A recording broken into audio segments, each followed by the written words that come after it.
Joe Biden.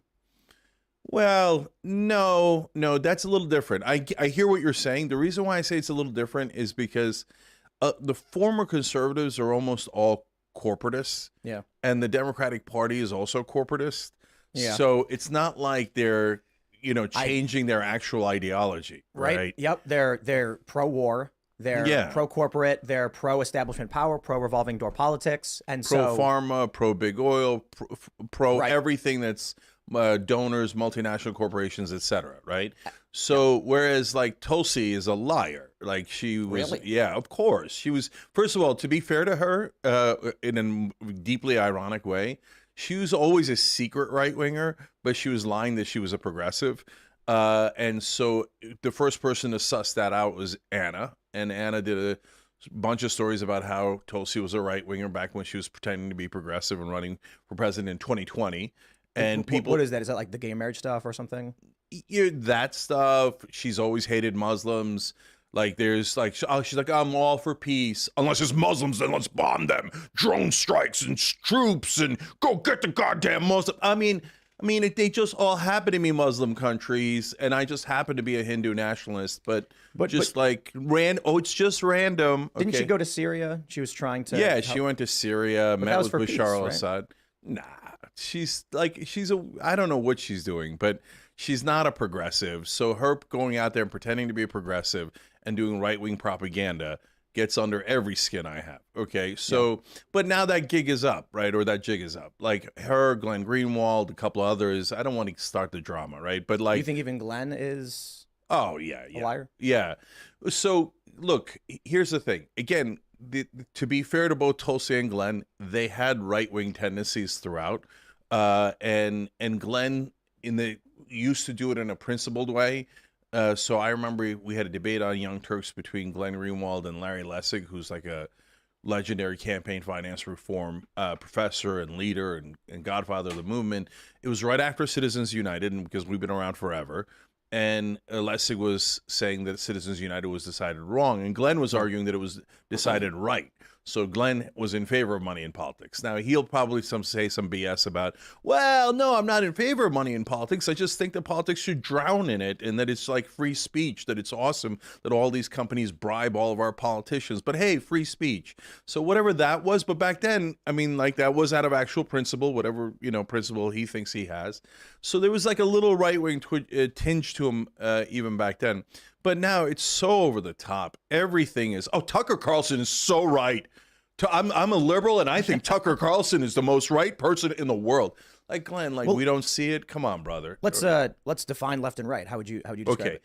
So, but that's where we're getting into now the new world. Okay. So that frustrated me about Rogan and Maher and you as well. Like I thought, here we go again, pretending to be left wing and then saying things that are all right wing and going, see, the right wing's right about everything, right? But I now think a little bit differently about you three. Okay. I think Tulsi and Glenn are still just playing a scam, total, utter scam. Okay. And it's, Dave Rubin is a classic example of that scam. He also had like right wing tendencies a little bit. He like loves, anything that's brutal on the Israeli side. He's like, occupation is great. Bombing the hell out of the Palestinians is awesome. So he always believed that even when he was pretending to be a liberal. So, but for like Dave, there's nothing left about him. Nothing. And no one thinks that Dave Rubin is left anymore. And as long as you don't think he's a left winger and you're not running that scam and you just say, okay, you're a right winger, then I have no problems. Then let's debate. It's no big deal, right? I think even he calls himself conservative now. Yeah. He gave up that shtick. But what is left and right in your view? Yeah. So I'm going to get to that through the answer of you, Rogan, and Maher, that new group. Okay. So Maher's not a right winger. Like, I get it, right? But does he have right wing views? Yeah, he does, right? So he's terrible on Israel and on Muslims, etc. He's in the Sam Harris group, and there's a bunch of other things he's terrible on. But he's right about a lot of other things, right? He's right about Biden. He's right about at least half the topics. And Rogan is genuine. Like as much as like I get frustrated by Rogan and I think there was audience capture and guest capture and all of that, he genuinely means it. And part of the reason is he was already rich. He didn't need to do Dave Rubin-like scams to get rich, right? So he's just has his own opinions. He's sharing them. They're leaning more right wing, but as long as it's genuine, I got no problem with it, right? The more the left refuses to come on, the more you get conservative, right, libertarian, or post-liberal, whatever you want to call it, and then the more your views are going to be shaped by those that are surrounding you. You know, you are the summation of the 5 people that surround you. 100% right, Tim. So, like I say this at the very beginning of my book, we have hardware and software, right, in our heads. So our hardware is our DNA and what we're predisposed to. So maybe later we can get into my hardware, which is complicated because I'm generally very progressive in my nature. But there are parts of me that are conservative, that like I don't like change. I like staying in the same house. I like driving on the same road, et cetera, et cetera. So the hardware is a little complicated, but the software is the interesting part. Software is where you get all of your ideas from. And where do you get them from? You get them from family, friends, media, your surroundings, et cetera. The bubble that you're in. Yeah. And we're all in a bubble. And I try to get the left to understand, brothers and sisters, the right wing's not the only people in the bubble. Like, we think MAGA's nuts, right? We think like the election being stolen is the craziest thing that anybody's ever thought. And I believe that 100%. Okay. So they're in their bubble in our opinion. But we have our own bubble, right? And so, and our own bubble has some things that aren't true in it either. And I can give you some prominent examples in a minute. But now the new thing that's happening, getting to the core of your original question, Tim, is that now I sense a disturbance in the force. And before, everything was left wing or right wing, and it isn't that anymore. Especially in the last 6 months or so, I have started to see hosts who are no longer easy to define, okay, that have opinions that are in different parts of the spectrum. And then the best part of it is I started to see the audience in left-wing audiences, right-wing audiences, middle audiences, starting to have opinions all over the political spectrum. And that's actually a beautiful thing.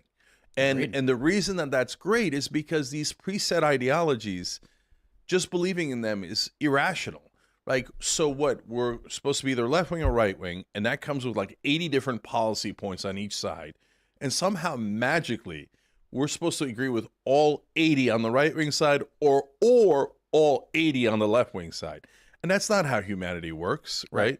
We wind up in different parts of the spectrum for different issues. So I've noticed this too, because we've had guests on that I would probably describe as tribalist left, and they hold default positions you expect to hear on Twitter, on X or whatever, or in the news.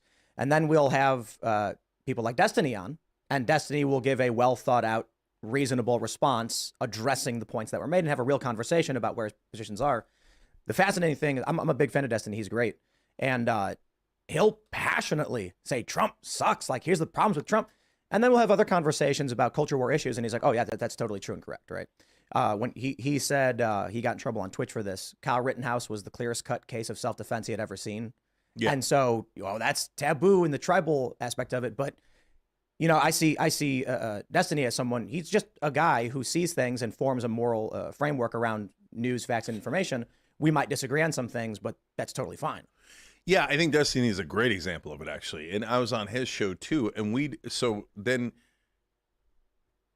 even though he's to the right of me on a lot of cultural issues, so this is where the spectrum bends. It doesn't even make any sense. Right. But people in DC would say he's to the left of me on Democratic Party issues. Like, even though I'm running for president on the Democratic side, jankforamerica.com,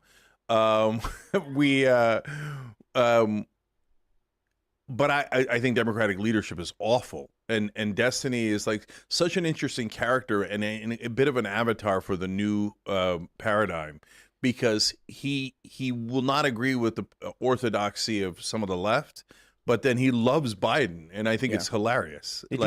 Like he's genuine about it, so I don't mind at all. Yeah, right. Remember when they said that Kamala Harris was to the left of Bernie Sanders? Yeah. And then, by the way, then Trump said that she was a Marxist and a communist. Right.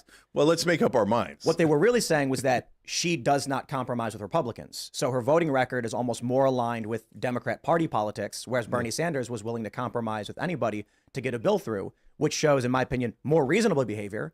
But then the media narrative is because she's voted without Republicans, she's more left, which is Yeah. like literally makes no sense. No, that's a great point because they actually do that to progressives all the time. That's mainstream media trick 101. Bernie Sanders is not a real Democrat. Well, but wait a minute. What does a real Democrat mean? The Democrats used to be the party of FDR, and so it meant Social Security and LBJ, Medicare and civil rights and voting rights and all these progressive policy positions, war on poverty, et cetera. And Bernie Sanders represents that infinitely better than Kamala Harris or Joe Biden. But the Democratic Party's become corrupted now.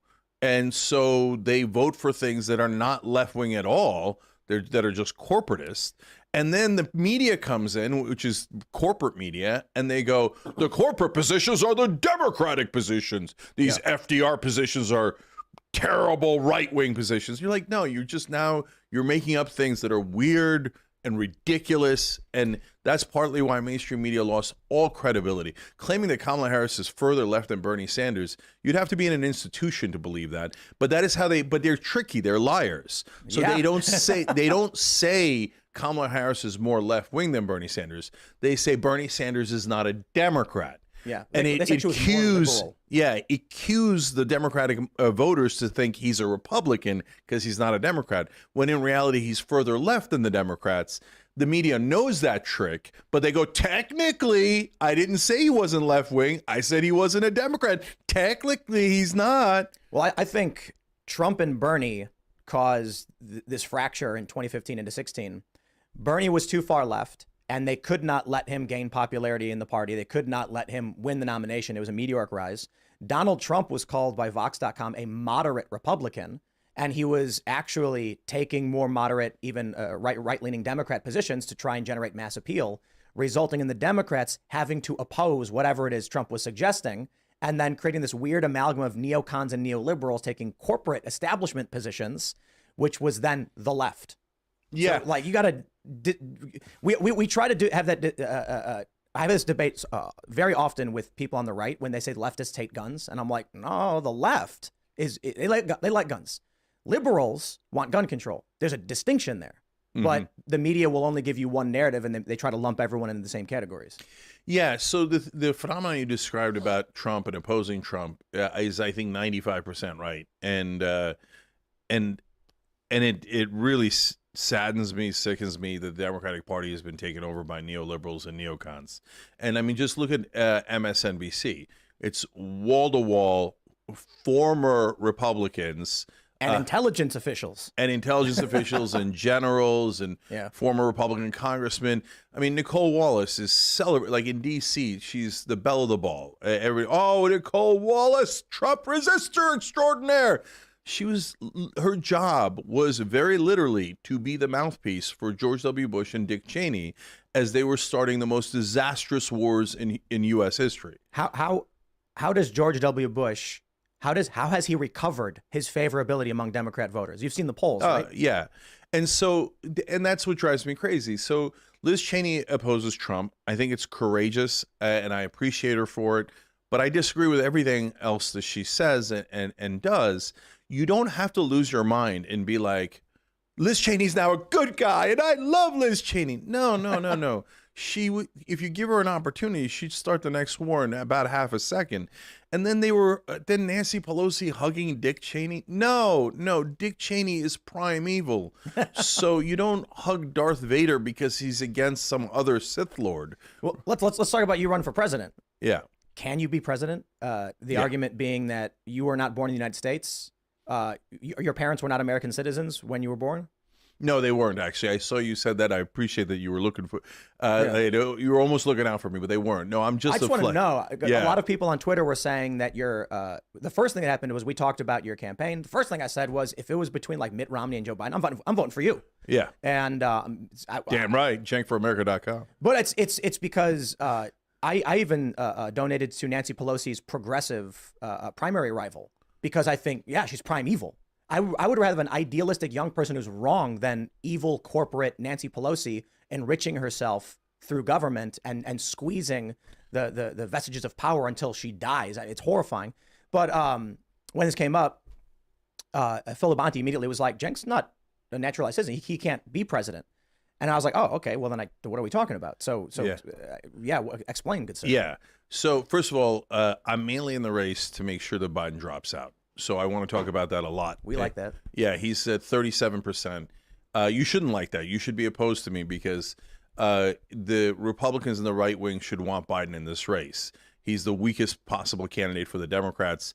He's sitting at 37% in the polling. He's down 10 points in independents, down in 5 out of 7 swing states. I have him at over 90% likelihood of losing. So if you're a right winger, you should turn around now and be like, yeah, let's go Joe Biden. Okay, whatever the opposite of let's go Brandon is. Because that brother's going to lose. There's almost no chance he wins. I agree. And he doesn't know how to campaign. He doesn't know how to fight for his voters. Like Mike Johnson gets elected Speaker of the House, right? I think he's extreme MAGA. I think he's a nut job in 1,000 different ways. We can get into it later.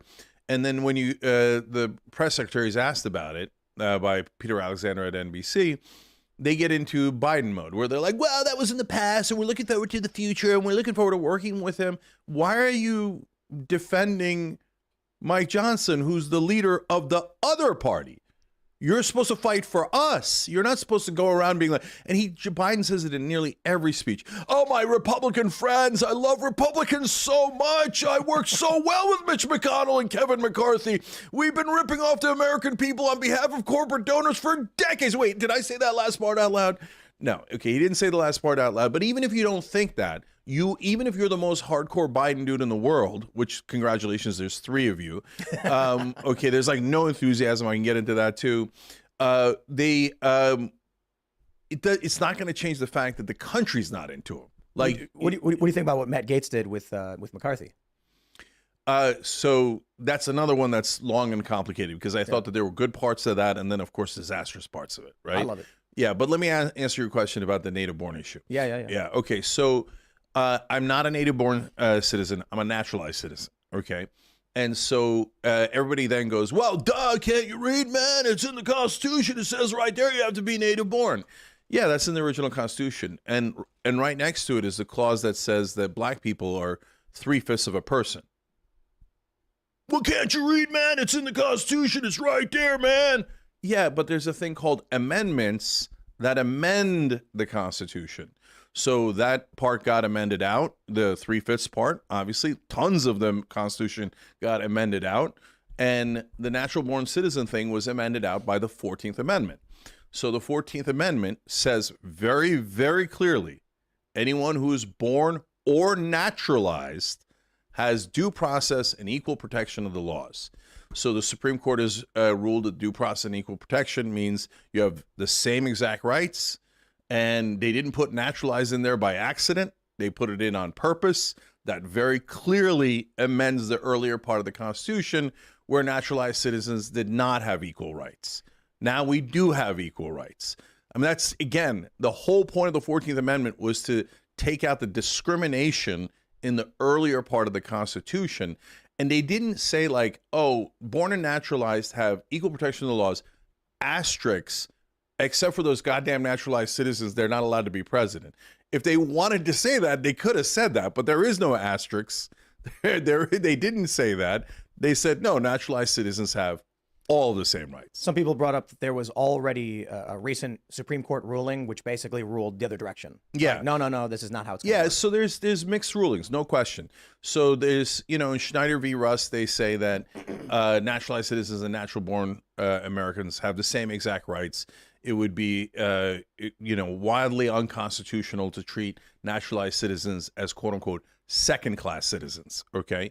Now, in Schneider, they mention the presidential clause, but they don't comment on it. They don't say yes or no to it. They just note it and move on, okay? And then there are decisions with this guy, Hassan, did a kind of a fake run. He's a good guy, good intentions. I imagine, I don't know him personally, but kind of did this amateur litigation, and the courts then didn't really get a chance to fully consider it. He came in with a really weak case, and so he got some rulings against him. But that is not at all definitive. And when you get into court decisions, even though the 14th Amendment is crystal clear, lawyers get in there and they're like, well, did they mean born or naturalized, even though they said born or naturalized? And then they mean equal, even though they said equal? Well, how about this case where even though it says equal, it doesn't mean equal? Yeah, we can fight that out, and we are going to fight that out. We're going to fight that out in the courts, and we're going to win. I think you'll need an amendment. No. You don't? You think the Supreme Court... Good news. You're right. We did need an amendment. We got one. It was called the 14th Amendment. Well, all right. Okay. But do you think with the current makeup of the Supreme Court, yeah, it's more political than logical. Let's break it down one by one. So, Tim, let me see if I can get agreement on logical and moral grounds. Okay. So, should naturalized citizens be second-class citizens where we go, we don't really trust you? Nope. Like in the beginning, the reason they put that into the original Constitution hundreds of years ago is because back then the Habsburg dynasty was sending in princes into other bloodlines and royalty and stuff, and we didn't want to be taken over by the Prussian Empire or the Hungarian Empire. So that's what it's an anachronism, right? Yeah. So like Congressman Ted Lieu's a Democrat, came here when he was 3 years old from Taiwan, grew up in Cleveland, doesn't remember Taiwan. Right? He's a colonel in the U.S. Air Force. Patrick Bet-David's a right-winger, was in the 101st Airborne. His family ran from Iran during the Iranian Revolution. He's Armenian Christian. Is he disloyal? Is he more disloyal than other Americans? No way. I mean, you tell me. Do you look at those guys, Arnold Schwarzenegger, etc., and go, they don't love America enough? I bet they're going to sell us out to Austria or Iran or Taiwan. I think you find Americans will do that too. I think you'll find there's traitors of this country. We had that story about the military couple selling nuclear secrets. I think, what was that, like last year or whatever? Yeah. So in this globalized culture and world that's being built with communication technology, I think the question that comes up is you have to choose one of two directions, which is they either amend the 14th or amend the Constitution away in that direction or recognize exactly what you're saying. The issue being, what we see now is birth tourism. So based on the 14th Amendment, you have women in China, men and women in China, will hire a surrogate in California to have their kid for them. So that kid is both Chinese and American. And then what? That kid's going to grow up in China and come back to the United States and be president? They're allowed to. So I think. I mean, look, my family is a perfect example. It's not perfect in that they're not anchor babies because my sister grew up in America like I did, but she went back to Turkey, and when she came here, she wanted to have birth here more because of not like anybody thought like, oh, these kids are going to be the president, right? No, because it's better health care, comfortable. And with her parents, with my mom and dad to take care of her. So for when she had both Hassan and Murat, my two nephews, she came back to America, where she grew up, to have the kids. But they did spend their childhood in Turkey. So Hassan actually came to America when he was 18. So oh, wow. So I grew up in America, and culturally, I'm 100% American, right? And this is my point, right? If a couple in China has a surrogate give birth to their son in California, who is then immediately at the age of 2 months brought back to China, raised completely under the CCP, and then at 35 moves to the United States and says, I'm going to run for president, I think we'd be upset with that. We'd say, wait, hold on.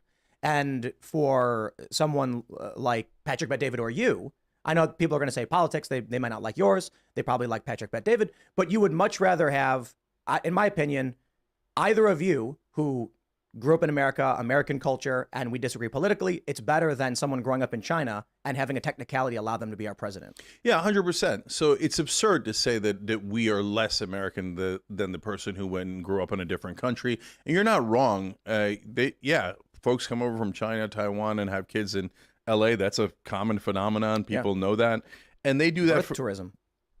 And so we can argue about whether that should be allowed or not allowed, but to say that we're less American than they are is absurd. It's totally absurd. So logically and morally, everyone gets we shouldn't be second-class citizens. We should have the same exact rights. And look, I don't know if if you guys watched the Netflix show about Arnold Schwarzenegger. Mm-hmm. So it just reinforces what I would have figured about Arnold, which is that I love America. We can get into that too, right? But if anyone loves America more than me, it's Arnold Schwarzenegger. I'd love it if America stopped blowing up kids overseas. Yeah. Just because. And that's another thing with the left. I love you guys, but it's okay to say that America has done 100 things wrong, Yeah. and still say you love it. Okay, and for the right wing, it's okay to say you love America and still say that we did 100 things wrong. It doesn't make us like evil. It just makes us human. I think a large component of what we're saying, this is going to open a can of worms because I'm going to bring up Israel-Palestine, but there's a video coming out of San Francisco of a bunch of students marching through the halls chanting, "From the river to the sea, Palestine will be free."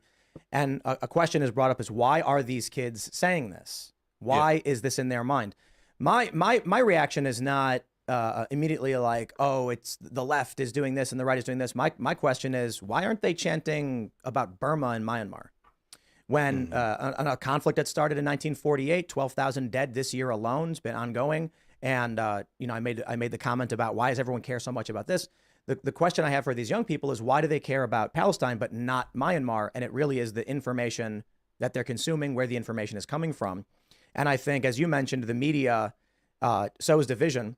I don't so much believe that the corporate American interests are trying to cause mass fighting between left and right. I do think there's a political component of it's good to have left and right fighting.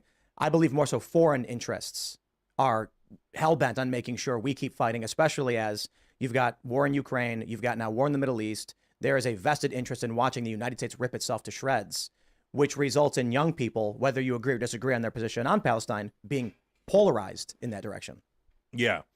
So a lot to unpack there too. By the way, before I get to that, which is a really important question, I should say that, look, whether you think, to finish up the earlier topic, whether you think that you're dissatisfied with Biden as an option in your left wing, or you think you're a naturalized citizen and you think, yes, God damn it, take this to the Supreme Court and be done with this thing.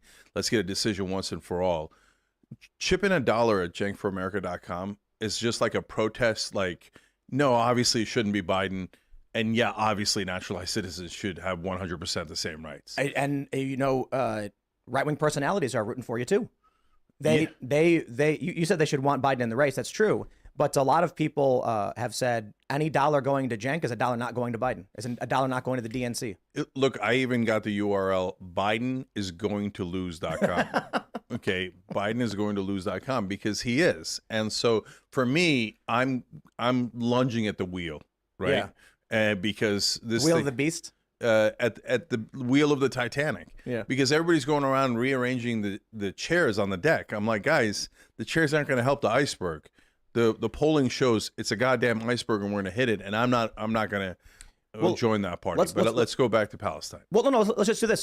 What are your campaign positions? What do you hope to achieve as president? Oh yeah, so that's the other reason. And then we'll argue about them. Yeah, absolutely. So look, my positions are enormously popular. And so what's the difference between me and, let's say, a standard Democrat that might say the same things? I'm not full of crap, and they are. Okay.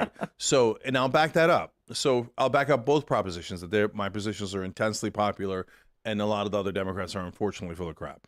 So, okay, let's take paid family leave. Polls at 84%. That's giving moms 12 weeks off after they have a baby. Right wing loves that position. 3/4 of the Republicans want it as well, because, I mean, you want more kids, right? Yep. And so tax credits for more babies. Yeah, those type of positions poll really, really well among right wingers and really, really well among left wingers. So we all agree: do not send moms back to the assembly line in the coal mines the day after they deliver. I gotta pause real quick. I'm not sure we got the question early on of how do you define left and right. Yeah, so there are things that are traditionally left and traditionally right. But I define progressive, for example, in chapter 2 of my book, and I define it a little bit differently than others do. So for me, and it'll frustrate some of you guys because you'll think those are really American positions. You guys don't get to claim them, but I do. So one is we believe in expanding the circle of liberty. And so you might think like, whoa, no, man, right wing's liberty, right? Are you? Because like we think that gay people and trans people and Muslims and everyone else should have the same exact rights. And oftentimes the right wing goes, nah, not really. I mean, I think trans people should be separated out here and here and here, et cetera, right? So we can get into those debates, but I believe in expanding the circle of liberty, and that is a left wing and progressive position. And then you've got justice for all. And again, you would say, well, what do you mean justice? Of course, we're all for justice. Are you? Because right now, black people and white people smoke pot at the same rates, and black people get arrested at 4 times the rate. And so, and part of the reason why I said in the beginning, but the lines are moving, is because now the right wing has moved on that position. And so the voters say, no, that is unjust. You're right. And stop putting those guys in prison. Plus, it costs money. Plus, it's not fair.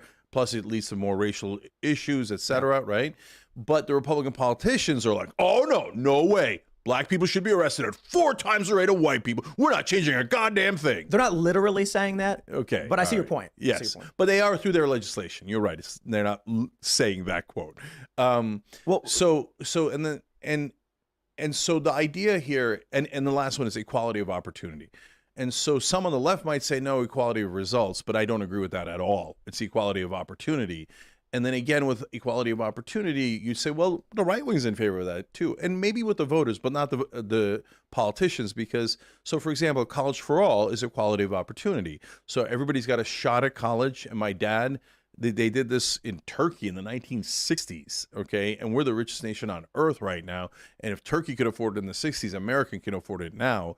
And what it does is it takes guys who are poor, like my dad, who was a dirt poor farmer in southeastern Turkey, and gives him an opportunity, and then he becomes a mechanical engineer. He sets up his own business. It's better for the economy, hires hundreds of people. If I keep going, most of the right wing will agree with me, but their politicians say, hell no, that costs rich people a nickel and a dime. I'm never going to do that for the middle class in America. But I think all of these can be broken down to the more complex nuances of the argument. So when it comes to, I'll just go quickly, but then we can start and focus on one. When it comes to, say, like you mentioned, trans rights, it's a question of when does one person's rights and privileges infringe on someone else's rights and privileges? What is a right? What is a privilege?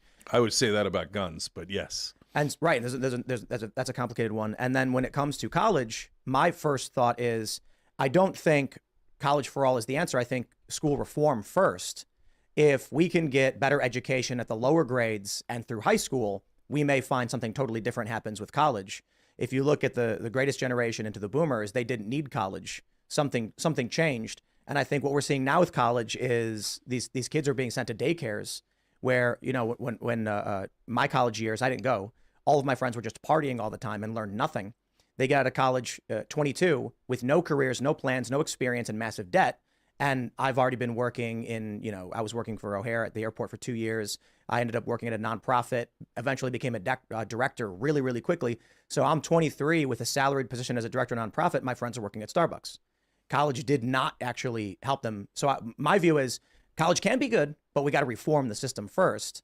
Instead of just saying, let's send everybody to college. Like, well, we're wasting a lot of money with bad schooling right now. Let's fix it however that needs to be fixed. So, yeah, I don't agree. I understand what you're saying. I don't really agree with that. I think we could do both at the same time.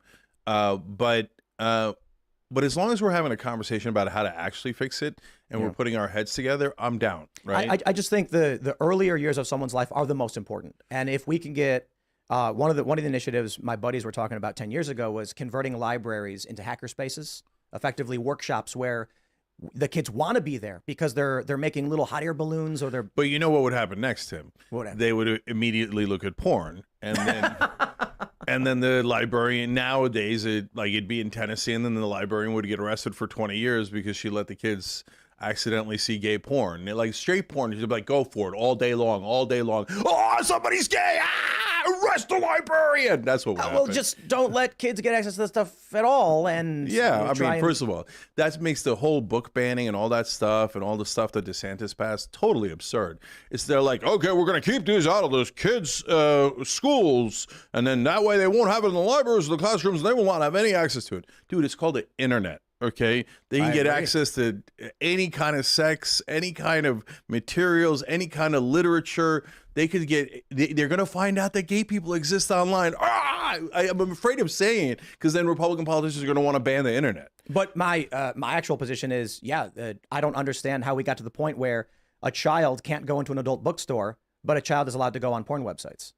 Yeah, and that so that ship has sailed. Or and, I mean, something's got to be done. Yeah, no, I don't agree with that. What has to be done is parenting. Is the right? Yes. And so the right wing weirdly lost track of parenting because they think that they're the parenting kings, but then they're always like, society has kidnapped my kids and they gave them this. No, look, I see things in society that I don't agree with. And you know what I do? I sit my kids down and I talk to them and I say, here's what's right and here's what's wrong and here's why, right? But do you know why the issue of the books comes up? It's because parents were not being informed and the information was being withheld from them. That's why the bill was parental rights and education, one component of which was third grade and below didn't have access to sex education. They removed that. So, yeah, Tim, that part's easy, right? If the Republicans left it at, hey, third grade and below, remove all sex education, gay, straight, it doesn't matter. We're not talking to kids below third grade. And you left it at that. Great. Nobody's got a problem. If they have a problem, they're going to lose anyway. That's an extremist position, right? So, but then it didn't stop at third grade. Then it went to 12, I think. Yeah, it went to elementary. Then it went to junior high. And I'm like, okay, but in junior high, they got to start learning sex ed. That's when they get 12, 13, 14. That's should. All right, then they went to high school. I'm like, what are we doing here, guys? But here's the issue. And the other thing is, Tim, sorry, but if it was like, hey, you know what, we don't want them exposed to violent material or sexual material, okay, right? But once they started going, no, but we don't want them exposed to the gay people and trans people, and we don't want anybody talking about that crap, okay? Then I'm like, okay, then you don't care about sex. And this isn't about parenting. It's just you don't like those people. Just be honest. So the issue that I see is when I did sex ed, I was in 5th grade. Parents signed off on a permission slip. There was only one kid out of my class who was actually taken out of the room, and the parents were like, he's not allowed. And so I don't know what he did. He went to lunch or something. Yeah. Sex ed was the boys and the girls were separated. They then explained organs, organ function, and the process of fertilization, how babies are made and things like that. And we were all like 10 years old. And now we actually have a sample of these books that are considered sex ed, but it's actually kink, talking about scat. And if you want me to show you the book, I'll show you the book. No, it's. I mean, so when I'm good on scat. Right. This is what happens then is you. I think you've talked about this too. Someone on the right will say like, there's a parent, and not even necessarily a right-wing person, says, I discovered this book in my school which shows graphic kink depictions and kink education about things totally unrelated to reproduction and sex. And then you get a knee-jerk reaction from the tribal left saying, you want to ban books, you're anti-gay. And it's like, wait, hold on. Like, this book just shows someone giving a blowjob, and playing with strap-ons and things like this. That's not for kids. But Tim, if you guys left it there, it would have been just a fringe. Well, that's where I'm at. Yeah, if that would have been just a fringe part of the left arguing for dildos in class. Okay, that would not have been the entirety of the left. It would not have become a national issue. For sure, but you guys didn't leave it there. Then you went to like any book that mentions gay people. But you say we, like we did not. Like, okay. Whoever we are here at Timcasts, we're weirdos or something. But you're right. Yeah, Ron DeSantis then expands it. Florida then goes up to, I think, 12th grade and said, keep these books out. But there's not the problem I see is when the right comes out and says, hey, that's a kind of a problem, you get a tribalist reaction defending it. And we had Emma Vigilant on from Majority Report, and I asked her if she was in favor of whatever book do we have over there. We have This Book is Gay, which actually describes scat, and like that's just the most extreme example of like, hey, don't give that to kids. And she goes, so you're for censorship? I'm like, well, are you you think kid? My response is, it's simple. I am for censorship. I 100% am for censorship. I think Facebook should censor. I think X should censor, and YouTube should censor. But what should censor is what is being argued. I don't think YouTube should allow graphic terrorist videos of beheadings and things like this. I have no problem with them putting filters and restrictions and making sure kids don't get that. The same as I think schools should be like, hey, this book's got someone giving a blowjob in it. Maybe we should take that to the library. But the knee-jerk reaction of you support censorship, I'm like, not an argument, or unless you're just trying to defend these books. But by the way, though, what you're saying applies exactly to the right wing as well about those platforms, where the platforms say, hey, we're not going to allow terrorist videos on, we're not going to allow child porn on, and we're not going to allow Nazis on. And then they go, oh, censorship, oh, our beloved poor Nazis, they're not allowed on anymore. You left-wing censors, right? Like, but they're correct. Well, hold on. Let's break it down. What do we mean by censorship? Like, to your point, we all agree with some degree of censorship, right? I hope everybody agrees, don't allow child porn anywhere, right? Easy, right? So then the question is, where do you draw the lines? So like we already agreed, Ron DeSantis was wrong. He drew the line too far out to 12th grade. He went too far in banning things that weren't about sex, but were just mentioning gay people. I don't know if you agree with that, but I'm saying it. Okay. Well, did you watch his press conference where they go through the books? So look, you pick out individual books and you say, hey, these have inappropriate sexual stuff, and it's for under 3rd grade, under 5th grade, etc. No problem with that conversation. Okay. So it's when you get to don't mention gay people that I will never accept that under any circumstance. I agree though. And I think that is more of a, I don't know how to describe that. I think, at least for us, the conversation we're having is, there's a teacher in Illinois who gave kids access to This Book is Gay, which it teaches, it was to 10-year-olds how to use Grindr. And it's kind of like, okay, guys, again, they called the cops on her. But don't call the cops on her either, right? Like, don't overreact. So let's say that that happened to my kids. My kids are 13 and 11, right? And so they were just around that age, and some weirdo teachers teaching them about Grindr.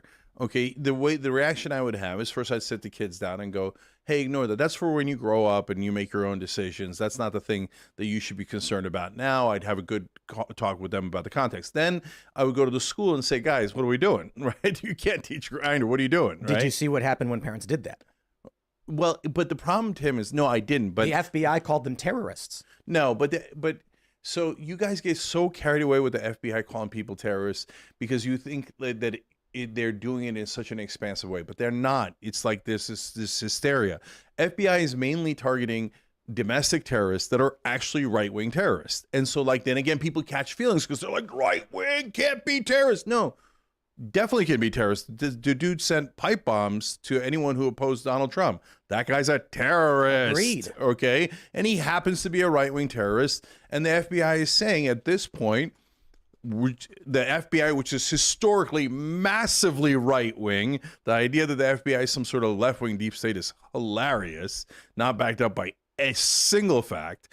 But so the right wing, and so the FBI is saying, hey guys, we wish it weren't the case, but most of the domestic terrorists in America now are right-wingers, and they're all trying to kill anyone who disagrees with Donald Trump. I just think that's wrong, and I think I certainly think there are right-wing domestic By the way, terrorists. I just want to be clear. That doesn't mean all right-wingers or a majority of right-wingers are terrorists. It just means of the terrorists that are around now, which is a small group, right? Unfortunately, most of them are right-wingers at this point. I think it's completely inverted, but the bias comes from the extremity of the actions taken by the terrorists. So you'll end up with a story of a guy, perhaps Maine. I think the story is more about what happened in Maine. He was mentally unwell and he was targeting his friends, is what they're reporting now. He thought his friends were talking behind his back and he went nuts. But by the way, they're all mentally unwell. Of course. No, but it's not of course, because the right wing says anytime it's a white person or a right winger, they go mentally unwell. And because I'm honest, I agree, right? And so, and they'll have their half of them will have their manifestos, like in Charlottesville, he had a manifesto about race wars and how black people were terrible, and that's why he went inside a black church and shot him up. El Paso was against Latinos. There's the synagogue shootings. So these are political, there's no question. But no one who's mentally well goes into a synagogue or a church and shoots people. But that is also true of Muslims. When it comes to right wing, they're like, oh, yeah, that's so true when it comes to right wing. It's so true. They're just mentally unwell. They don't represent us. Muslims. Oh, it's all Muslims. It's all Muslims. They're all mentally well. That's why they shot up people. They don't have any mental health problems. Their problem is that they're Muslim. Well, no. That's exactly bigotry. No, all those dudes have massive mental health problems as well. So instead of saying, hey, I hate black people, they're saying I hate the West or whatever it is. But so here's my point. The examples you gave are these extreme examples that are horrifying. We try to prevent, and they're acts of evil, abject evil. On the left, you get what I would call more blunt terror. Mm-hmm. So, for instance, the George Floyd riots. When you had small towns across this country, Michael Tracy's reporting, showing a grocery store with its windows smashed out, and they spray paint on the boarded up window saying, please don't hurt us. When you have people in Berkeley, I was at a bar in Berkeley and they had Trump sucks, Trump is a pig on the window. And I'm having a drink and I asked, this is like 2017, I was like, you guys not big Trump fans? And the bartender's like, no, we like him. And I'm like, why would you put that in the window? If we don't, they'll smash our windows out and attack us. That people live in. Have you been to Berkeley? There's a Burger King with a big sign in the window saying, "We are not a corporate chain. We are family owned. Please don't hurt us." I'm like, why would you live that way? You look at May 29th, when far leftists firebombed the White House grounds and St. John's Church. And this is not major news. There's no committee hearings. But if you're somebody who lives, I'll give you a more recent example. When I'm in Reston, Virginia, having dinner with the team here, a guy comes up and says, "You're not going to hear this a lot in Reston, but I'm a big fan." And I was like, actually, like 4 people already have come up and okay, that's the blunt terror of, in a town I live in, I have to whisper and I'm scared that someone might find out I listen to Timcast. When in reality, people who worked there and other people had already said this, but they all seem to say the same things. I'm scared to express my opinions. That's not terrorism, Tim. But it is. No, it is people who are living in terror for political reasons. No. Let me clarify. Okay. So firebombing the White House is not terror. So no, firebombing, of course, is. They did. But that's Tim. That is enormously rare on the left. So you can always go back to, hey, the guy who shot Steve Scalise. Hey, we found it one time. Okay. What you're talking about is cultural domination. And is that true in Berkeley, that the left dominates in a way that is oppressive to the right? Like it's not the right. I'm talking about no, I get it. Asian salon owners. No, I know, and to the middle as well, right? Yes, but is it also true that you'll get the same kind of cultural domination in the middle of Alabama? So if you're in the middle of Alabama and you put up a Trump sucks sign, you are going to have massive problems. You will not get someone coming to your house and threatening to kill you. You're nuts. Yes, you will. In fact, there's a guy who had a Trump sign in the middle of Pennsylvania, and his neighbor, a Biden sign or something, and his neighbor shot him and killed him because he's like, "You're against Trump. I hate you. I'm going to murder you." Biden sign? I forget what the sign was, but it was something either against Trump or pro-Biden or pro-something. It happened a couple of years ago. You could definitely look it up. And so... Yeah, no. There's huge parts of this country that if you say Trump sucks, they will physically assault you. I mean, look, forget the middle of the country. When I ran for Congress, we did a panel up in Palmdale, which is in, outer parts of LA. But there's like far right militia types up there as well, right? Even though it's mainly Democratic. And so it's a bunch of massive right wingers came to our panel, and I said one thing against Trump, and they nearly assaulted me. They're like, "How you can't say that about our president," right? Well, then they say Barack Hussein Obama's a Muslim terrorist. I said, wait a minute, I thought we weren't saying bad things about presidents. Yeah. What happened, right? So there are people that are massively full of crap on both sides. But perhaps the issue then is these types you're describing live in sparsely populated areas. You maybe don't see them. They don't have a larger impact on greater society because of the density of cities and the amount of people who live there. No, but they have a massive impact. The right wing does in the middle of the country. What we hear all the time on the Young Turks is, "Oh, thank God, I thought I was alone." Right? Like, I see you guys, and it gives me sanity because I live in the middle of Tennessee. I live in the middle of Arkansas. I live in the middle of Texas, and everyone here thinks that if you're against Trump, you're the devil, and you molest kids, and it's just like what you would call cultural terrorism. So I don't think that's fair to call terrorism on the right or the left. It's just cultural domination in certain areas. And part of what I'm trying to do here is shake people out of that and go, I hear you. And look at all the things we disagree on and all the things that I've said that probably made a bunch of right wingers angry already. But let's not lose track of the things we also agree on. Well, so why you saw the meme from Elon Musk where it shows the line moving further and further left, and then the guy who was in the middle is now on the right. Yeah, that line is the most full of crap line I have ever seen. That's what I did. I did the exact opposite line when I was a host on MSNBC a dozen years ago, because in reality, there's two different lines. There's the line that is for the country, and then there's the line that is for Washington. Okay, and the Washington line has moved so far right, I can't see it anymore. I was a liberal Republican growing up. I voted for George H.W. Bush. I was a kid when Reagan was around, but I loved Reagan, Shining City on a Hill, etc. But there was a thing called a liberal Republican back then, where you could be socially liberal but still be a Republican. That just doesn't exist anymore. So when I say conservative Democrats, yeah, it's like everyone's talking about Manchin. He can't win. Yeah. So but Manchin's not a moderate. Manchin is a corporatist through and through. Oh, agreed. Okay. So he's gonna lose. So whereas I think he's already out. I don't know. Whereas I was slight center right growing up, with almost the same positions, I'm now considered massively left in Washington. Okay. Why? Because they all became corporatists. I mean, Biden was known as the senator from MBNA, which was a credit card company back then. That was his nickname. Yeah. Like, even the people in the Senate, they're like, oh, it's so funny. Even among us sellouts, Joe Biden's the biggest sellout. Let's call him the senator from MBNA, right? So we lost it. This is chapter 5 of my book. I'm not trying to plug the book. It's a natural thing that's coming up, and I want to go back to policy, etc. But chapter 4, I explain how we lost the Democratic Party. So the chapter 3 is Republicans suck. Why Republicans suck? Okay, and that explains how the Republican Party went from the party of Lincoln to, in my opinion, the party of hate. Okay, so the party changed completely, and they changed completely because of the Southern strategy. But for the Democrats, they think, oh, you're so right about that, Cenk. But I'm like, you think your party didn't change? We used to be the party of FDR, and now we're the party of credit card companies. Wealthy, yeah. Vox, right? This was 2016. Vox called them, Democrats have become the new party of the wealthy elites. Yeah, and it breaks my heart. But there's a lot of truth to that. But that's not the left. That's corporate Democrats in Washington. Okay. Yeah, I subscribe to Jacobin magazine.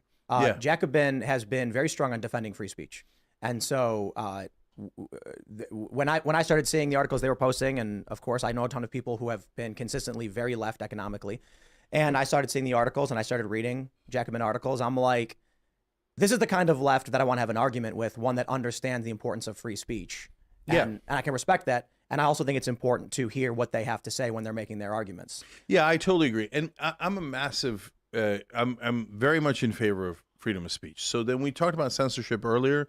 So then the question is, again, where do you draw the lines? The world is not black and white. Well, right? so this is a point I did want to make on that. You said, the right saying, oh no, our precious Nazis or whatever. But it's not so much our precious Nazis. It's, especially right now with Israel-Palestine, the people who are going to bear the brunt of that legislation is the pro-Palestine left. 100% agree. So Ron DeSantis just banned. This is a bit of debate right now among Republicans. Vivek Ramaswamy is very critical of Ron DeSantis, saying this student group should be banned and forced to reform because in their school toolkit they say they are Hamas. They are not. They are Palestinians in exile who are a part of the resistance that is. I don't know how they explicitly define it. They say these are resistance fighters who attacked. We are part of that resistance.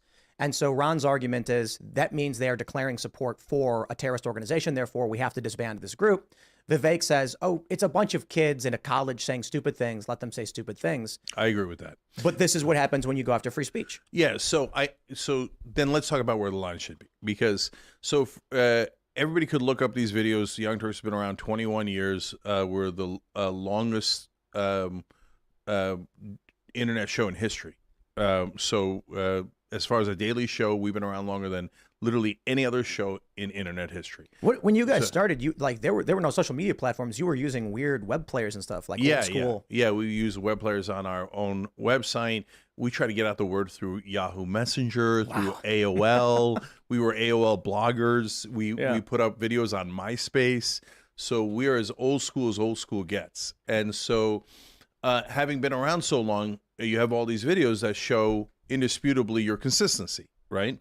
So I was against Don Imus being fired. I didn't think Rush Limbaugh should be censored, or Glenn Beck, or when I was outraged when Megyn Kelly was fired. I'm like, okay, so she said this thing about blackface. Okay, it's wrong, and I could explain why it's wrong. But if you fire her, nobody's even going to find out why it's wrong. She didn't say. She asked. She asked. That's right. She didn't even say it. That's right. So if like Al Roker was upset, then guys, why don't you take the opportunity to bring in Al Roker and Megyn Kelly and have an hour-long conversation? And guess what? That'd be the highest-rated show you did that year, right? And then people would learn what's wrong with blackface. Instead, you fire her, you never have that conversation, and a whole bunch of white people who've never understood the history of blackface go, what the hell, man? I don't get it. Exactly. So I was Michael Jackson in 1983 in Halloween. Well, I didn't do it because I was racist. I'm not evil, right? And that's because they don't know the history of blackface and how white people would put it on and then lynch black people, etc. but you can't blame them if they don't know, right? Yeah. So my point is, and Ben Shapiro, Ann Coulter, Charlie Kirk going on college campuses, every time I defended them, okay? So I believe in free speech completely. Now, having said that, nothing's complete, as you pointed out earlier. There's always some form of censorship. So where do I draw the line? I draw the line at verifiable but extreme hate speech, okay? So hate speech isn't, I don't like the current right-wing government of Israel. No, that's a policy position, right. Okay? And hate speech isn't, I think black people committed more crime in this country than white people. Now, I could break down why I think the context of that is wrong, right? But that's not hate speech. You're trying to have a policy discussion, and maybe you're having it in the wrong direction, but I wouldn't call that anywhere near hate speech, right? So, but if you're going around saying we have to eradicate the Jews, no, that's Nazis. Sorry. What about from the river to the sea? No, that's too vague. A lot of people could mean different things by from. I hate this term, from the river to the sea, but different people mean different things by that. So, and then I suppose you can cut away the nuance. We had that video out of Cooper Union, I don't know if you saw it, where the students are banging on the doors with the Jewish students in the room, screaming from the river to the sea. I think that context is more clear then. So I look, that's 100% wrong. And so I think it was Riley Gaines who had given a speech about how trans women shouldn't be allowed to compete in female sports. And she was in a college campus somewhere. I think it was in the Northwest too, but I forget.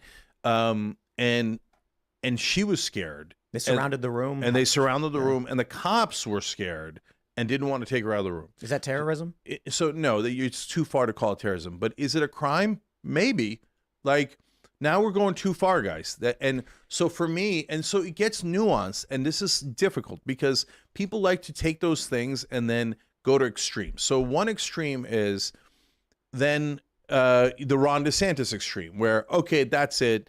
We're going to ban all people showing any kind of support to, rhetorical support to Hamas or to Palestinians or whatever.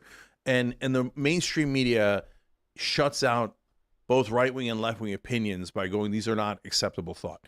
But when you have someone captured in a room where they fear for their safety and cannot leave, you have gone too far, okay? I'd call it terrorism.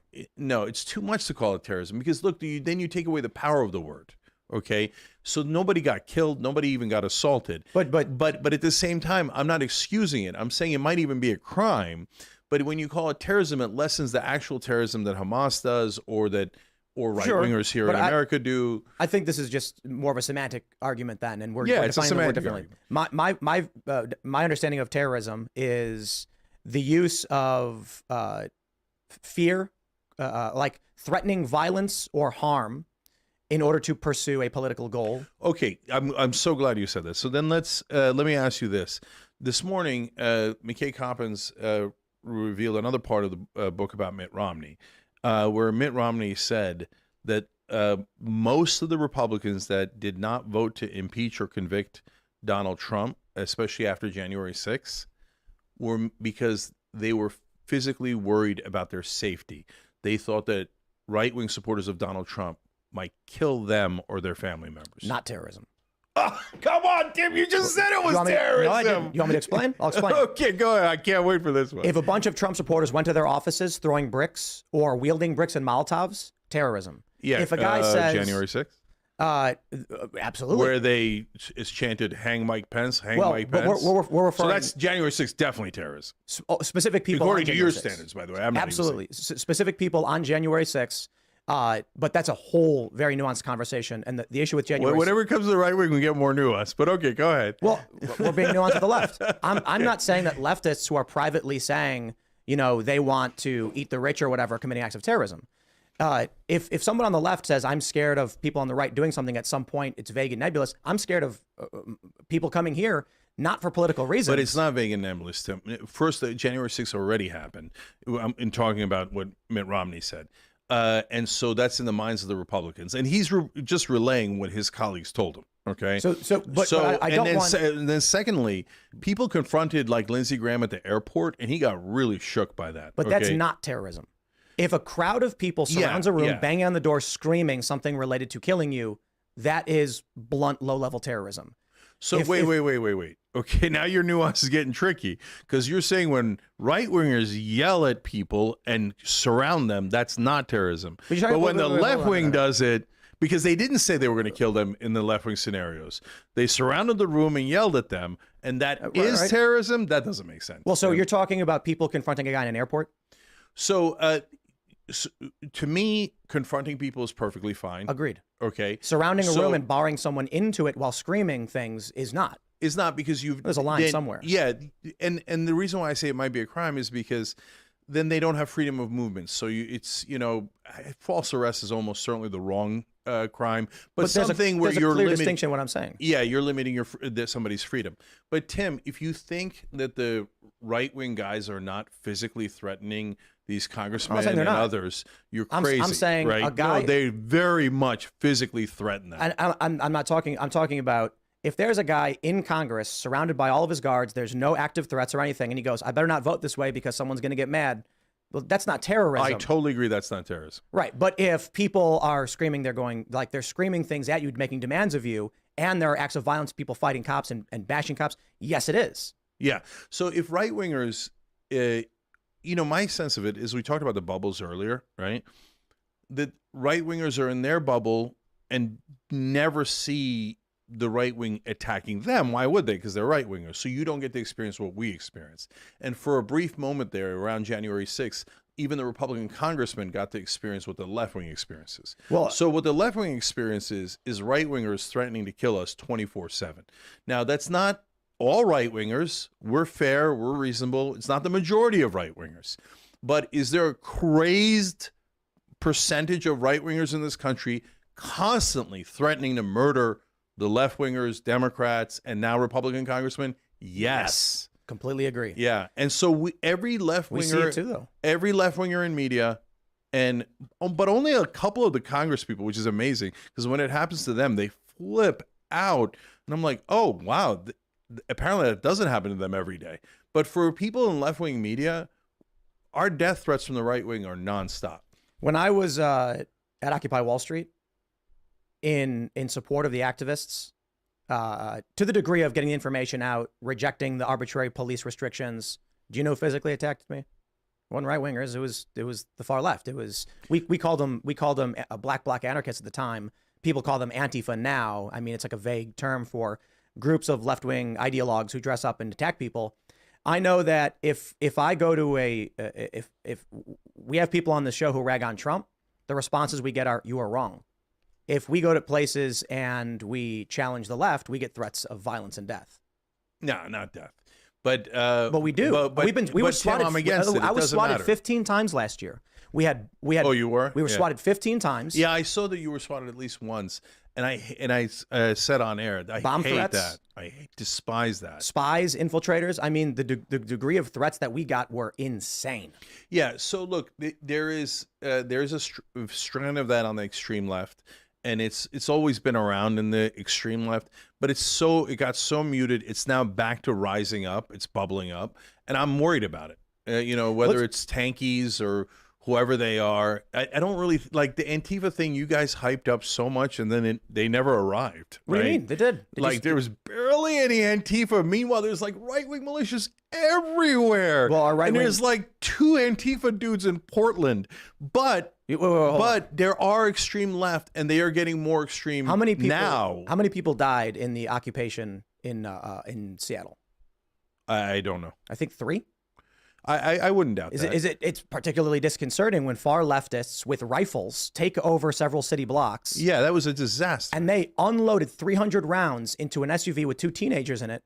I don't know if they both died. There were, I think, maybe potentially 3 deaths specifically there. But it's like, hey, that's what we're talking about. That happened, So that definitely happened, and that's what I mean and by the George Floyd occupation as well in Minneapolis. You also had shootings. There's a video of a car driving through, and they're unloading rounds into that car. So there's a difference. There's so many nuances here, and I say both about the right and the left. So in the case of the George Floyd issues, the riots are different than the occupations, right? So the riots are great frustration, but then after the riots is the looting. And the looting is not frustration. That's just stealing. Okay. And then the occupations are not the rioting. They're usually white people, okay? Yep.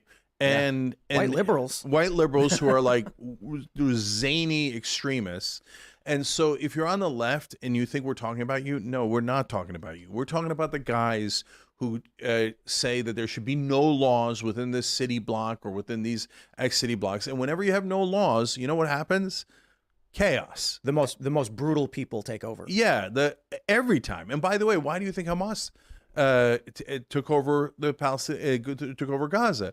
Because when people are desperate and times are tough, extremists win. Do you know how many people died in the George Floyd riots? I don't. There's different estimates. The original estimates was around 34 to 36. I think it's been amended now based on people making arguments about what constitutes a death during the riot versus someone died while the riot was happening. But it's between like 20 and 30. So when you have nationwide mass protests over what I would say is arguably serious disinformation coming out of what happened with George Floyd, people fear terrorism. It's not disinformation, brother. I mean, we all saw it. Well, no, we need to clarify what I mean by disinformation. Okay, I'm not saying. So obviously, the dude Chauvin put his knee on the guy's neck, and this general area is like covering a large portion of his back.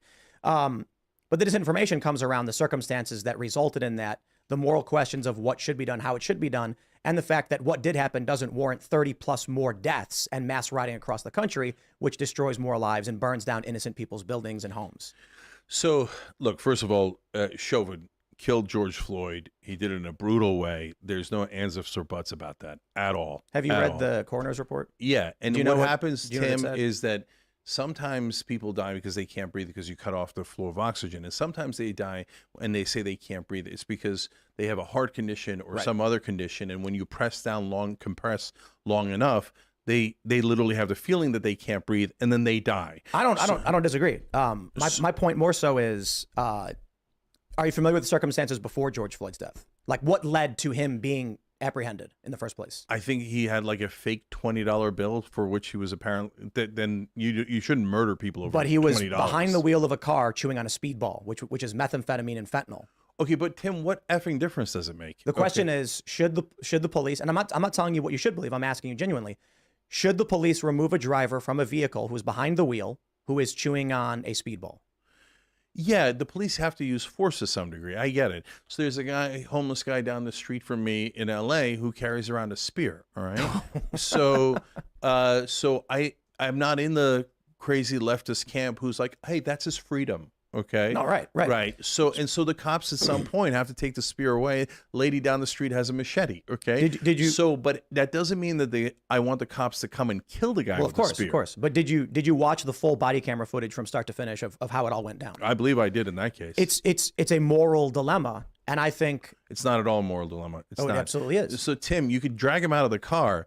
You can't sit on his neck for 9 minutes, brother. That's obvious. I agree. I completely agree. Don't fight that. That is terrible. It's murder. I'm not saying that specific incident is the moral dilemma. I'm saying the entirety of the circumstance brings us to a bunch of serious questions that must be answered that have not been. No, I think it's look, I'll tell you, Tim, to the average guy, it sounds like you're excusing it. I know you're saying you're not because you're putting in the caveat that the 9 minutes was wrong and it was murder, but like, don't get into it because if you want to talk about nuance, there's 1,000 cop videos where they drag him out of the car and you could say, no, that's totally okay. That guy's on speed. He was speedy, like he was causing a significant issue where people might have gotten hurt, and the cops had to subdue him. So make the argument in that case. If you make it about George Floyd, everybody's going to think you're, defending this racist guy who murdered that guy. I don't care what people think about me if I'm trying to find a solution so this doesn't happen again.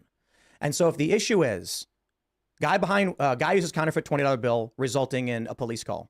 Police find him behind the wheel of an SUV chewing on hard drugs. He's removed from the vehicle. He sat down. Eventually, they move to arrest him. George Floyd becomes combative, says, take me out of the car, take me out of the car. I can't breathe. Put me on the ground, put me on the ground, put me on the ground. Chauvin arrives after this, kneels on his neck. Those are the circumstances of what happened. Crowd forms. They're mad at it. George Floyd dies. 9 minutes. The questions are, where was the point at which this should have stopped?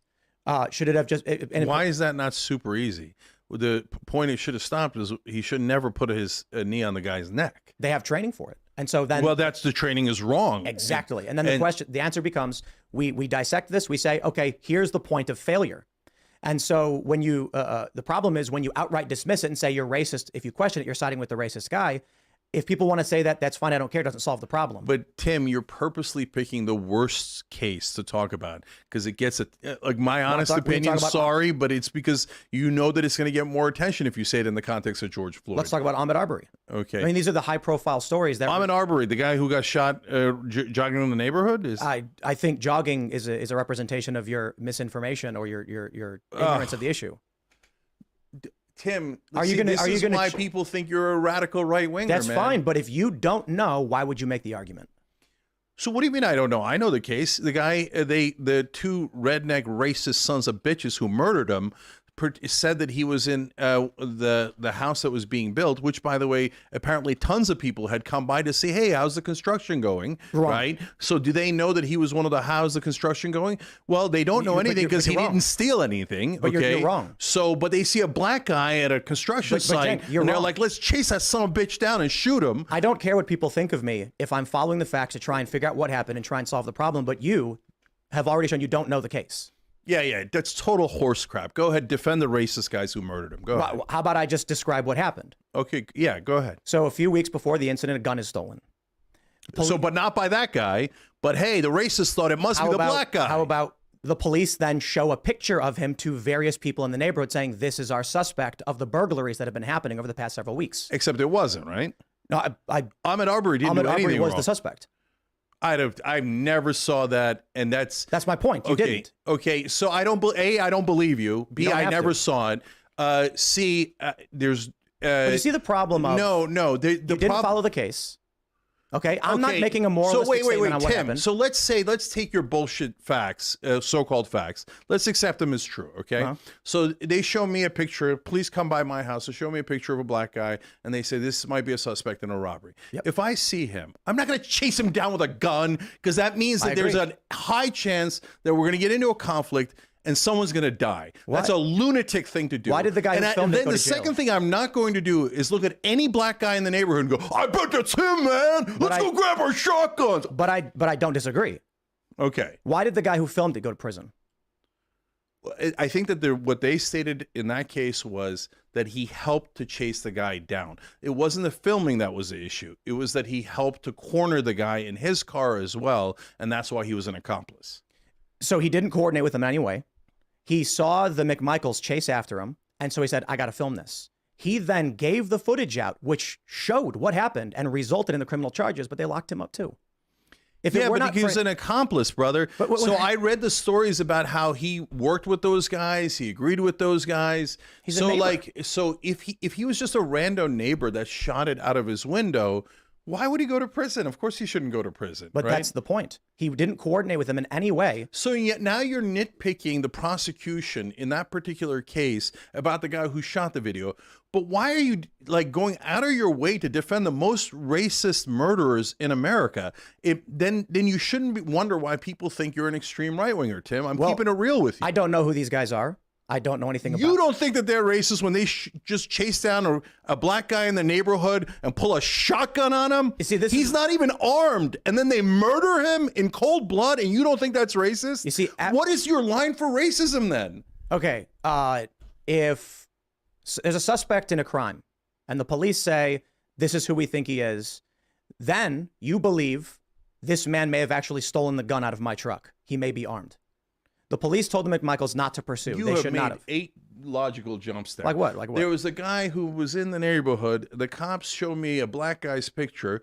Then maybe he took something out of my car. Now I'm way out in maybe hold on, you're making a mistake. And then, here comes a black guy in their neighborhood. Maybe he was the guy, but maybe my truck, and maybe let's go chase him down with a shotgun. I didn't say they were right to do it. Did I chase down anybody else in the neighborhood with a shotgun? Oh, look, there's a black guy. Let's go chase him down. I didn't say they were right to do it. Okay. All right. Then why are you bothering defending them? I don't get it. You've taken unless you're trying to get attention of all the right wingers who go, oh, that wasn't so bad, was it? Hey, Tim Pool's defending us. Do you remember the Covington Catholic kids? Remind me. The kid on the steps of the Lincoln. Yeah. And they knew when he caught the feelings and sued everybody and cried like a baby. And how many people accused that kid of wrongdoing when it turns out he was actually confronted by Nathan Phillips and not the other way around? We never made that mistake. And if you get something wrong, you just say it. I'm not going to get facts matter, right? Absolutely. So when it comes to the case like Ahmaud Arbery or many of these others or Breonna Taylor, I'm not going to start making declarative statements about the personal opinions of people I've never met and don't know anything about. I'm going to try and understand what the argument from the prosecution was. And guess what?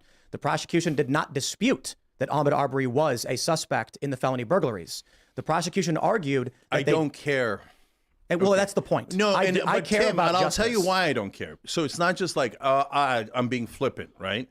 It's because every time a black man is killed by either authorities or vigilantes, in the Ahmaud Arbery case, what right wingers do is, did you know that back in 7th grade he was once tardy, and we heard that in 8th grade he was smoking marijuana. He was evil and had it coming. Did you know George Floyd might have stolen $20 whole? Oh my God, these black people, they're so evil. Did you know that Trayvon Martin it was caught in school maybe smoking pot, and that's why Zimmerman had to murder him in cold blood. He had it coming. He had it coming. So I can understand if conservatives and right-wingers have done that, and so you're just frustrated and don't want to hear it, but I'm not doing that. But it's in the Ahmaud Arbery case and the George Floyd case, you're taking the most extreme cases with the most clear racism, with the most clear murders, and you're trying to nuance it. And what I'm telling you, Tim, and what has made me uncomfortable in the past about you, which is what I was trying to get past, is that attracts a huge right-wing audience because they want somebody to excuse the death of Ahmaud Arbery and George Floyd. And when you seem to excuse it with your nuance, then they go, yes! I don't care what finally somebody's sticking up for white people killing black people. Come on, don't tell me there aren't people in your audience that think that. There's tons of people who think that. So I'll give you another example. You were critical of me over my statements about January 6th, which I believe you took out of context. Okay, go ahead. So I made the point that trespass charges require an initial warning to anybody who's going to be charged. Right? You can't allow someone to enter a public building. But then if you just look at a right winger the wrong way, they can blast you with their shotgun. You think that the guys all the guys who are stand your ground. So I'm standing my ground, man. Are they giving warnings? They never give warnings. They just blast away. In West Virginia, you cannot just shoot and kill a person. I know, but you can in a lot of states. No, you can't. In Florida, you have the flimsiest excuse will give you stand your ground. But the excuse has to be fear of bodily harm. It's not just someone trespassed, right? So my point with January 6th was this. My statement was, I'm not sure if you're familiar, but there's videos of police opening the doors for people, letting them in and taking selfies. Yeah, right-wing cops who are like, yeah, go get them, guys. Absolutely. And my argument was, there's different entrances to the building. The people who are violent and rioting should be charged. They will be charged, and they should go to jail. To what degree? I mean, there's a debate on the time frame. I mean, 20 years is probably a bit excessive. On the other side of the building, there's a video of the police opening the doors to a calm group of people walking in and waving to the cops who say explicitly, I don't agree with it, but I support it. I support your right to it, or something to that effect. And I said, those people are going to get acquitted because you can't allow someone into a building to claim it's trespassing. Okay. You made the argument that Tim Pool said they're stepping over broken glass and didn't know they were trespassing. I didn't. And it turns out I was correct. Several of these people have already been totally acquitted or partially acquitted due to this fact. Okay, so again, Tim, like January 6th is different than the two cases we were talking about. January 6th, I think, is way more complicated, and I might surprise you with some of my opinions on that in a second. But if I got your description of that wrong, then my bad. Okay, and so like but again, you're like. No, that one's too complicated. You're allowed, there's plenty of nuance there, right? And so if you're saying those particular guys should be acquitted because they were actually let into the building, I agree with you. The cops should be charged. Yeah. And so, although it's hilarious that there are some right-wingers, and again, whenever I say right-wingers, guys, don't catch feelings. It doesn't necessarily mean you. I don't mean just you, Tim. I mean the audience, right? It could mean that there are other people in the right wing who feel that way. Well, I'm a left-winger, and I've told you 100 times about extreme left-wingers I don't agree with, okay? So in the case of the right wing being absurd on January 6th, is right-wing cops let the guys into the building, and then the right wing goes... Head on. Yeah, and then the right wingers go deep state left wingers. No, guys. Yeah, I agree. That's not deep state left wing. It's just a right wing cop letting right wing protesters in. And people were saying they're Antifa because they're wearing hoodies, and I'm like, those are just right wing guys wearing hoodies. Yeah, it's just right wing guys wearing hoodies. Okay. Oh, but when it comes to these other stories, you get very angry. Let me do the nuance on January 6th. So, and it relates to the George Floyd riots. So, you know, Martin Luther King famously said riots are the voice of the unheard, right? And I think that that's definitely true in what happened after George Floyd, but I also think that there's some truth to that when it comes to January 6th, which you'll never hear anybody on the left wing say, Okay. And so I'm not 1% excusing the hang Mike Pence chance. And I think those guys are super dangerous. And I've talked about it before. I'll talk about it 2,000 times after. But for a lot of the right wing, first of all, the guys on the ground they did not, other than the leaders, they did not know that they were a plot to overthrow the American government. I think they were, and I'll explain why. But they didn't know that. You think there was a plot to overthrow them? Yeah, oh, definitely. And so we'll get into that in a sec. But the guys on the ground didn't know that. They're just fodder, okay? And so they're super frustrated. So here's what the establishment and the Democrats don't understand about that frustration. It's because you guys keep lying to them, the mainstream media does, and keeps telling them, no, these politicians are honorable people and they're having legitimate debates, and let's find out what Lindsey Graham's opinion is, and let's find out what Joe Manchin's opinion is. Their opinion is, who wrote me the biggest check? Okay, so since mainstream media lies about that 24/7, and the average right-winger has the same problems as the average left-winger and the average independent in the country, which is that our wages are too low, corporate power is run amok, big business in cahoots with big government is crushing our lives. So their voice is unheard, and so they're in a rage. Now, Trump then takes their rage and misdirects it. But I understand the rage, and I understand that sometimes riots happen when your voice is unheard, both on the left, the right, the white, and black. So I'm incredibly consistent on that. Now, why do I think there was an actual coup attempt? Because the coup is not the riot. It's not like they were going to take the Capitol and keep it, and then we were all going to be like, oh, I guess the right wing has it now. Once you're in the building, you have the power. That's right. I guess the Oath Keepers are now the Secretary of State, the Proud Boy guys, the Treasury Secretary. No. But here was their role that they didn't know they were playing. So guys like Peter Navarro wrote a book about it. Steve Bannon brags about it all the time.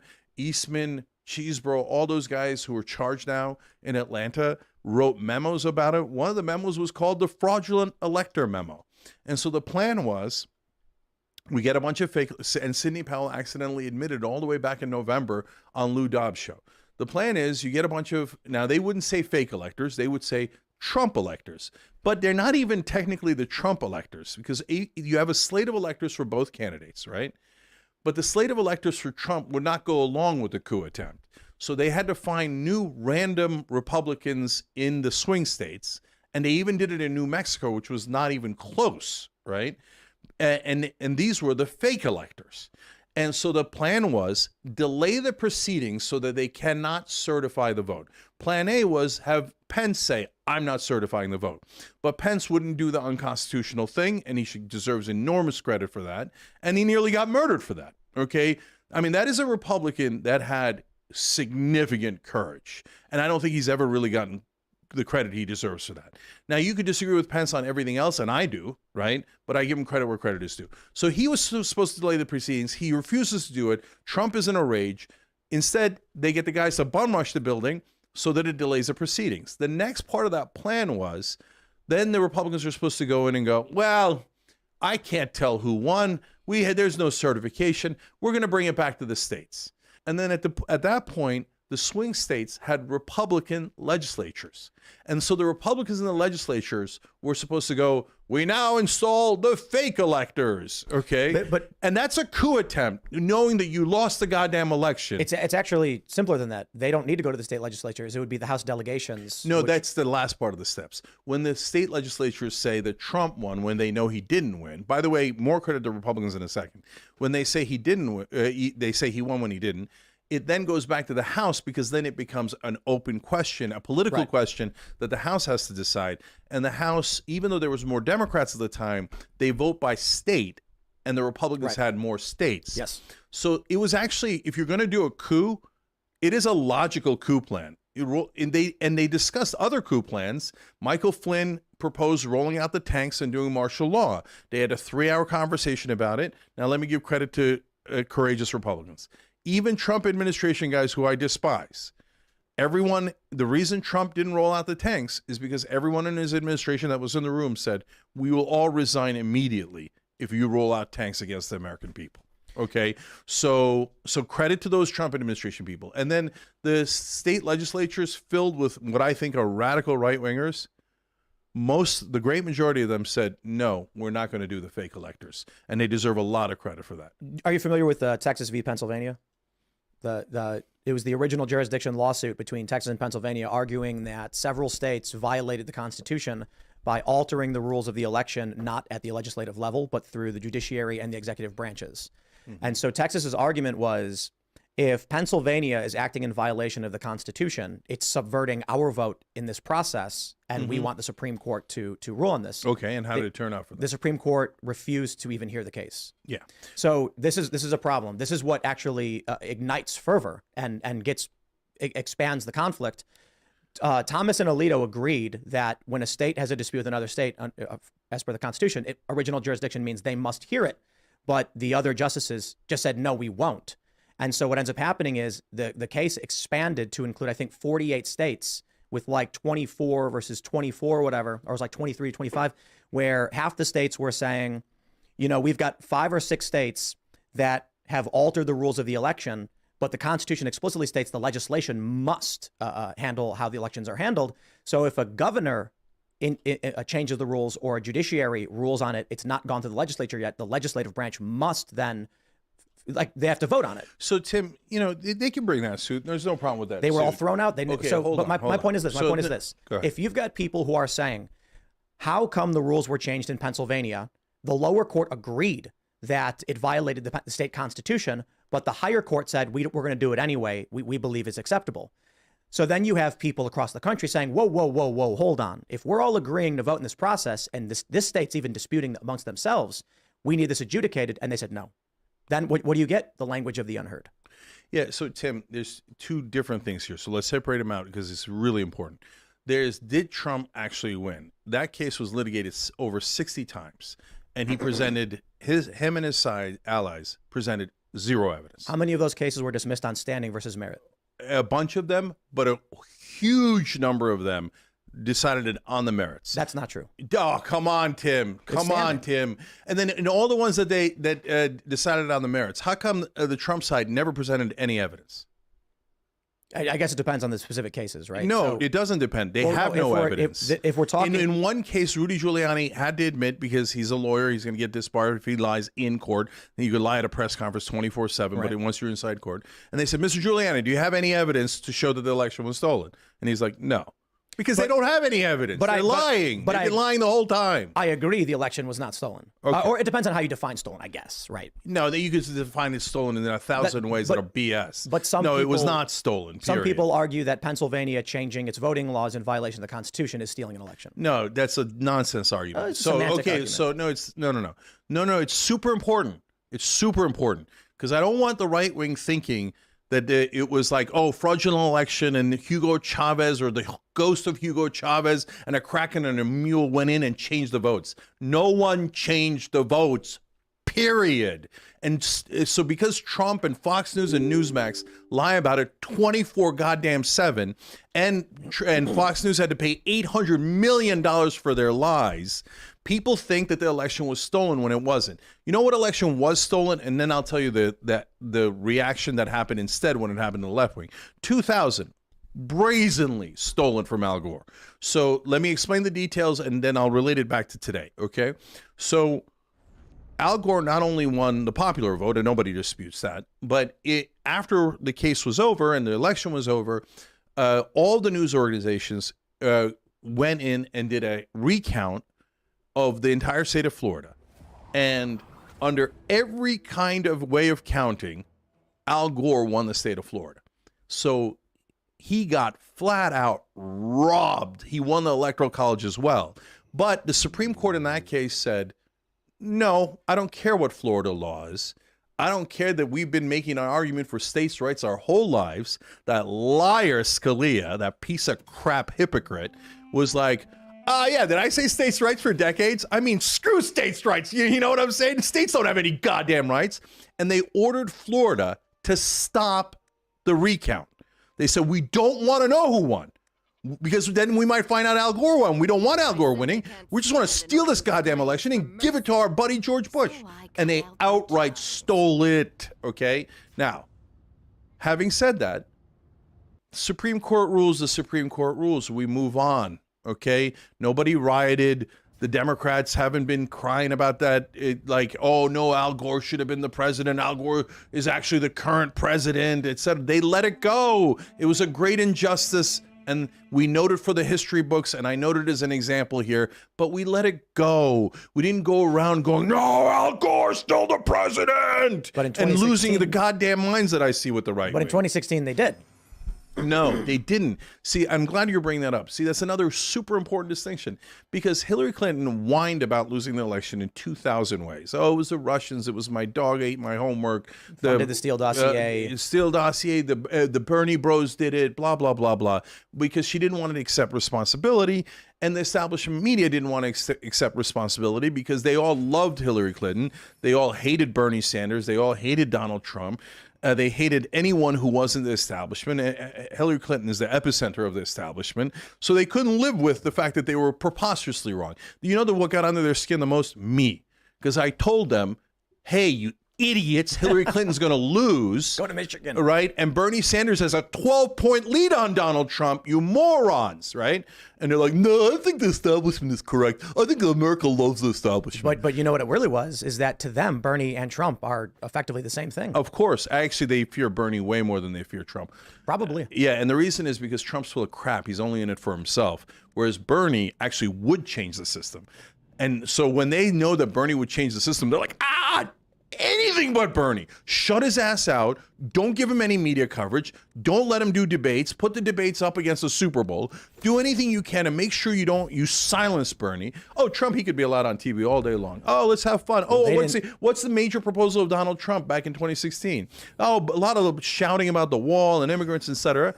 But what's the only thing that Trump did? Giant tax cuts for the rich and for corporations. The establishment loved Trump up until that bill passed. I swear to God, you watch old Young Turks clips and I say, they're not going to turn on him until this giant tax cut for the rich passes. Well, you know what really got him positive press? When he bombed Syria. Yeah, and then he bombed Syria and they're like, yes, right? So now he's a president. So yeah, they turn on him later when he does anti-establishment stuff, but he's not doing anti-establishment stuff for the average voter. Yeah, he tried to play ball. He loves stoners.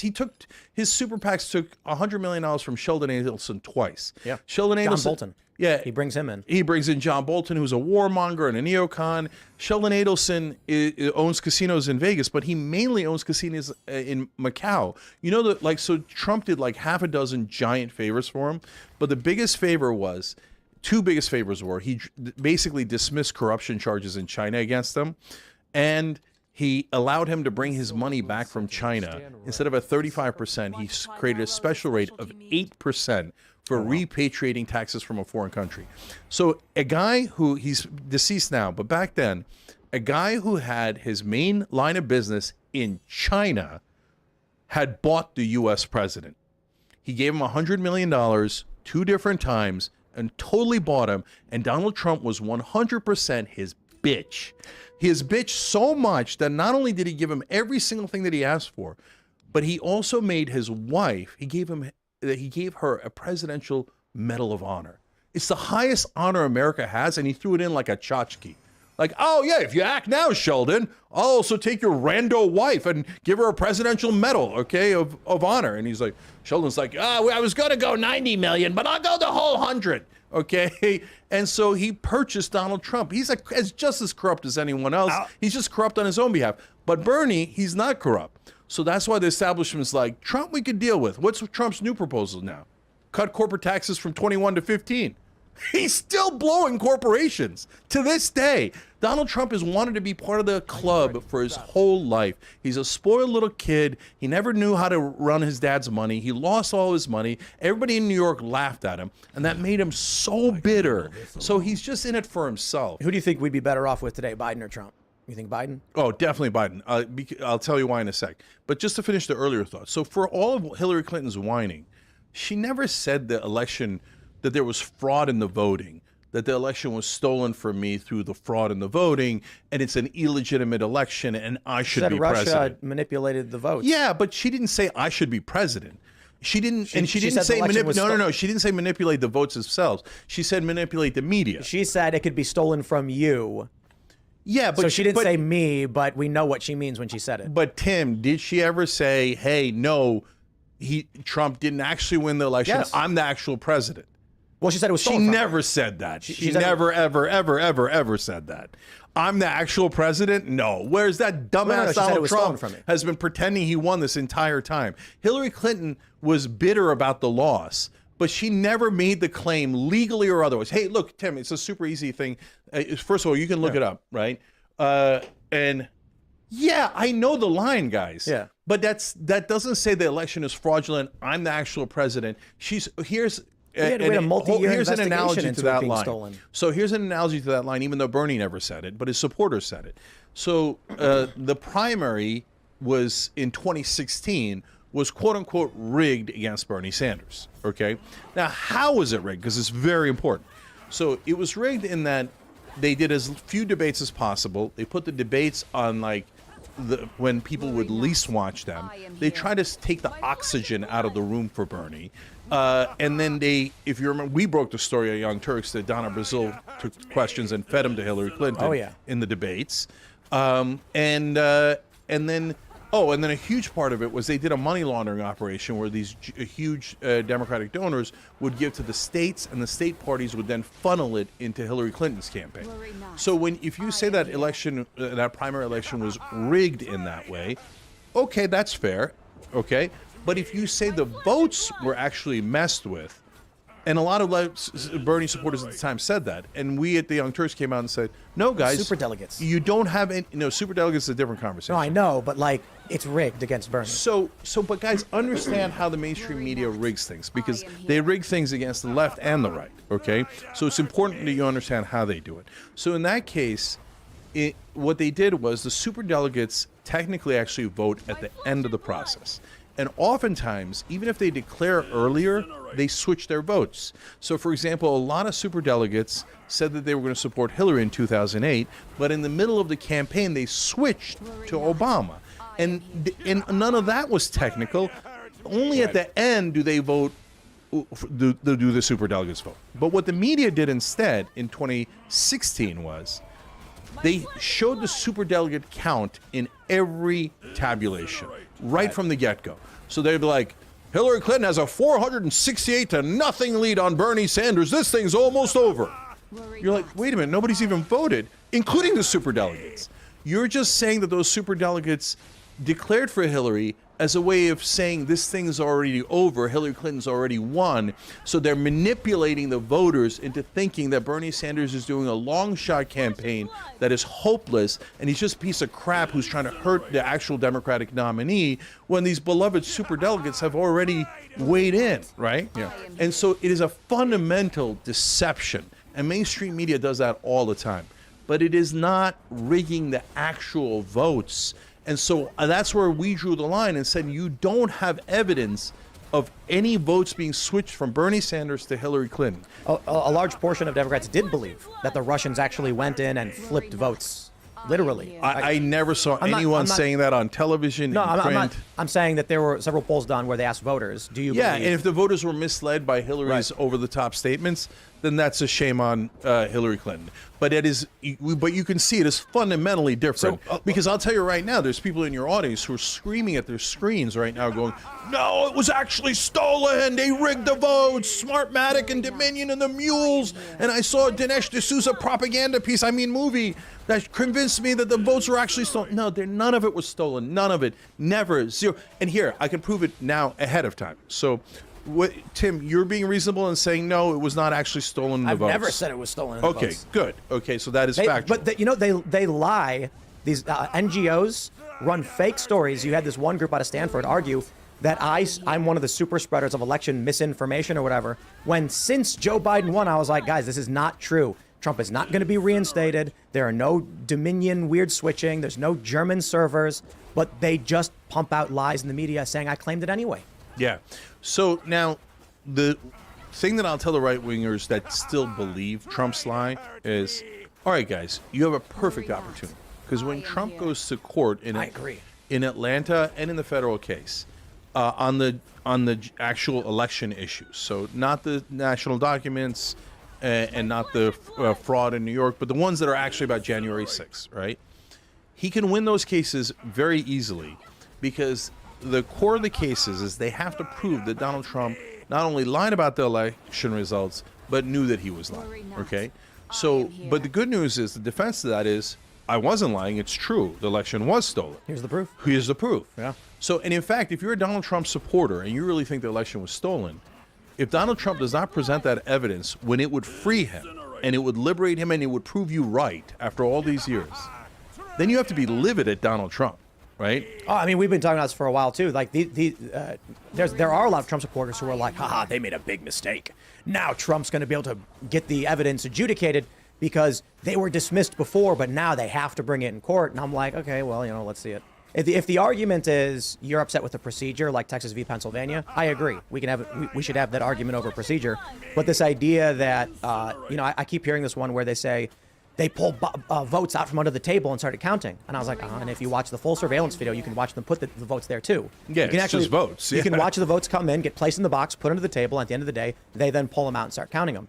There is a video of a woman running the votes twice. There's a question of whether or not were the votes rejected from the machine, so she had to run them twice, or was she trying to count votes twice? And if that's the case, how is it possible to run the same vote more than once? They should be serialized or something. But those are things I think are worth having a conversation about. But so first of all, I'm not going to get into any of that nonsense about the votes. But in terms of Texas, Pennsylvania, look, guys, there's challenges that come in any election, and it's very normal. And sometimes the Supreme Court takes the challenge, sometimes they don't. And sometimes they rule in an outrageous way, as they did in Bush v. Gore. By the way, the Supreme Court has ruled in many outrageous ways. They've ruled in Citizens United that corporations are human beings and have even more rights than human beings, that they are endowed by their creator with unalienable rights. What creator? We're their goddamn creators. Well, corporations are people, my friend. Yeah, and that corporations have freedom of speech. No, that's called a bribe, okay? That's what it's called. And guys, if you're a right-winger super frustrated with the establishment, you're not wrong. The establishment keeps telling you you're wrong and you're crazy. You're not wrong. But there is a crazy line, right? So in terms of the establishment, they frame everything as if the status quo is great, that corporate rule is awesome, and that you should get nothing, and that the rich and powerful should get everything. And mainstream media is one giant corporate propaganda outlet. Okay, and so I can show you all the ways that they've screwed over the left wing. I can show you a lot of ways they screw over the right wing. Okay, so if you're frustrated about that and mainstream media figures keep yelling at you, no, you're imagining it, man. These politicians are wonderful, and those aren't bribes. Those are just people talking with one another, and you guys are all radicals. No, well, that's crap, and that's why nobody believes in mainstream media anymore. But when you jump the shark and you come up with conspiracy theories that aren't even remotely true, guys, all you're doing is hurting your cause. I completely agree. And then you get people who won't vote because they think it's pointless when they're going to be voting. But I think here's where the big challenge comes. Because I think, I said this on the show when you announced you were running. If it was between Mitt Romney and Joe Biden, I'm voting Cenk Uygur. And it's because I'm willing to believe that you're the more likely candidate to pardon Julian Assange. You're the more likely candidate not to bring us into psychotic foreign wars. And I can't speak for anything else, but I'm not voting for the war machine. And so the challenge comes, here's why I voted for Trump in 2020. I did not vote for Trump in 2016. What did we get? Afghan withdrawal timeline. Okay, well, I'll take a grain of sand over a bushel of wheat if I can get something. Getting our troops out of Syria. Why were they in Syria in the first place? I can't believe it. Donald Trump openly admitting to America's foreign policy, boastfully saying, we're going to sell all these weapons to Saudi Arabia, make a whole bunch of money.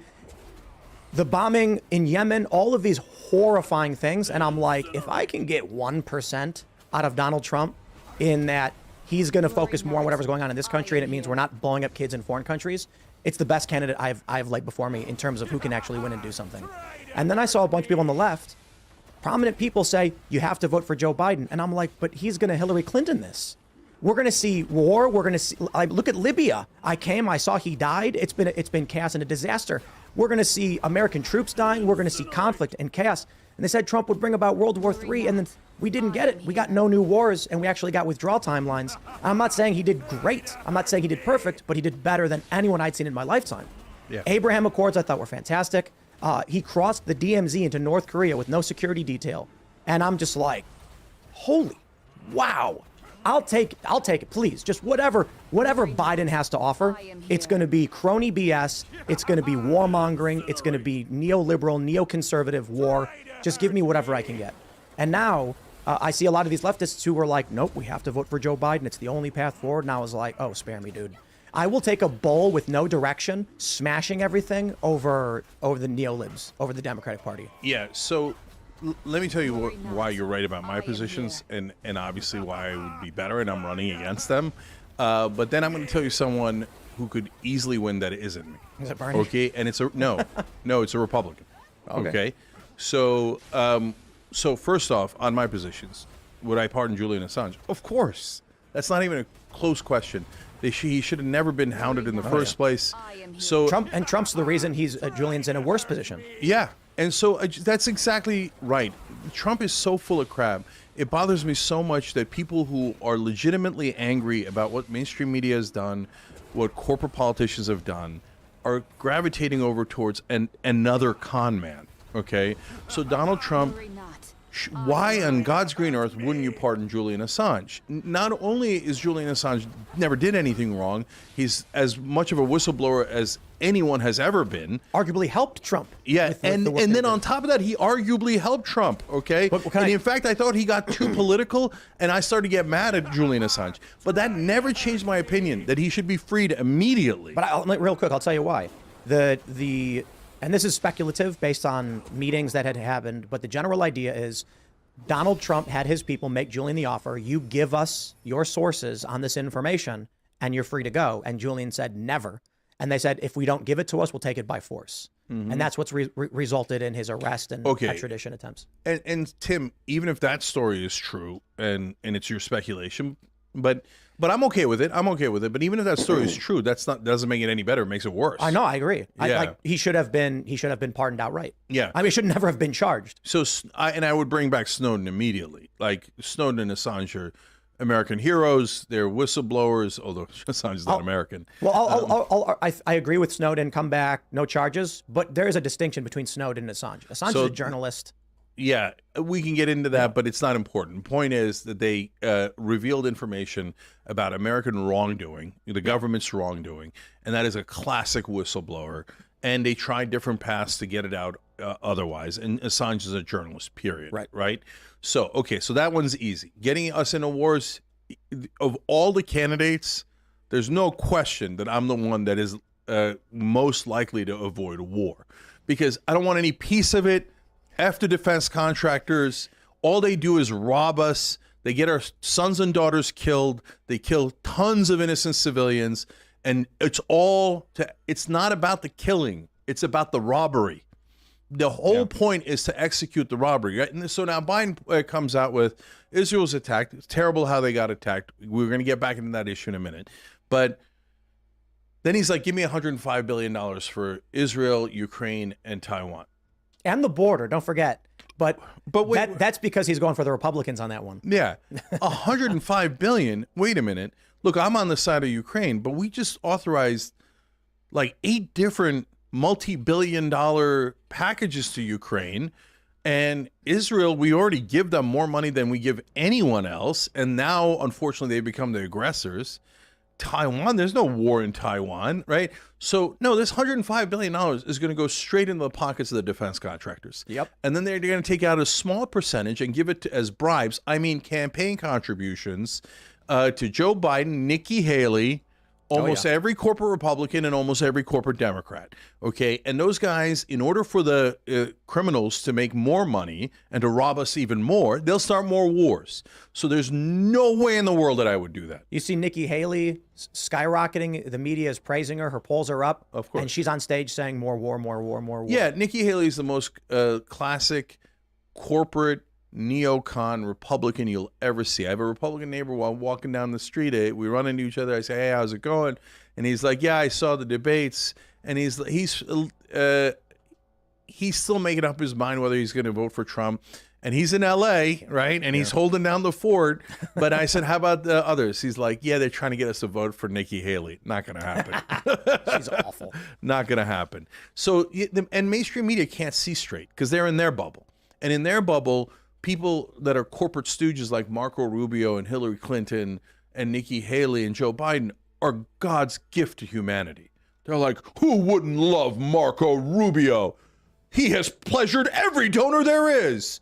He is an upstanding Republican. Everybody who's going to vote for Marco Rubio. Then nobody voted for Marco Rubio. That's the one thing Trump and I agreed on. This is why I like Matt Gaetz. I mean, disagree with him on policy, totally fine. But he gets grassroots contributions. He rejects the PAC money, and he's told these stories about all of these people get into Congress and they're enjoying the parties. The big military contractors they got the private jets, they got the luxury vehicles, they got the $100,000 party in Vegas, and this is what our members of Congress get to enjoy when you bend the knee to the war machine. So, I have very nuanced opinions about Matt Gaetz. So, first, jankforamerica.com. Okay. So, or if it's easier to remember, Biden is going to lose.com. Okay. So if you agree that Biden's going to lose, sending $1 is a form of a protest. And I'm a proxy candidate for every other candidate to get in this race already. If you don't want the Joe Biden to lose and the Democrats to lose, which is almost certainly going to happen. Okay. Now for Matt Gaetz. So Matt stopped taking corporate PAC money and it made a giant difference. So for the Democrats, it didn't make any difference at all. They look at Matt Gaetz and they see the devil, right? And so on his radical right-wing positions and his conspiracy theories, I got no interest in it, and I'll fight him all the way on that stuff.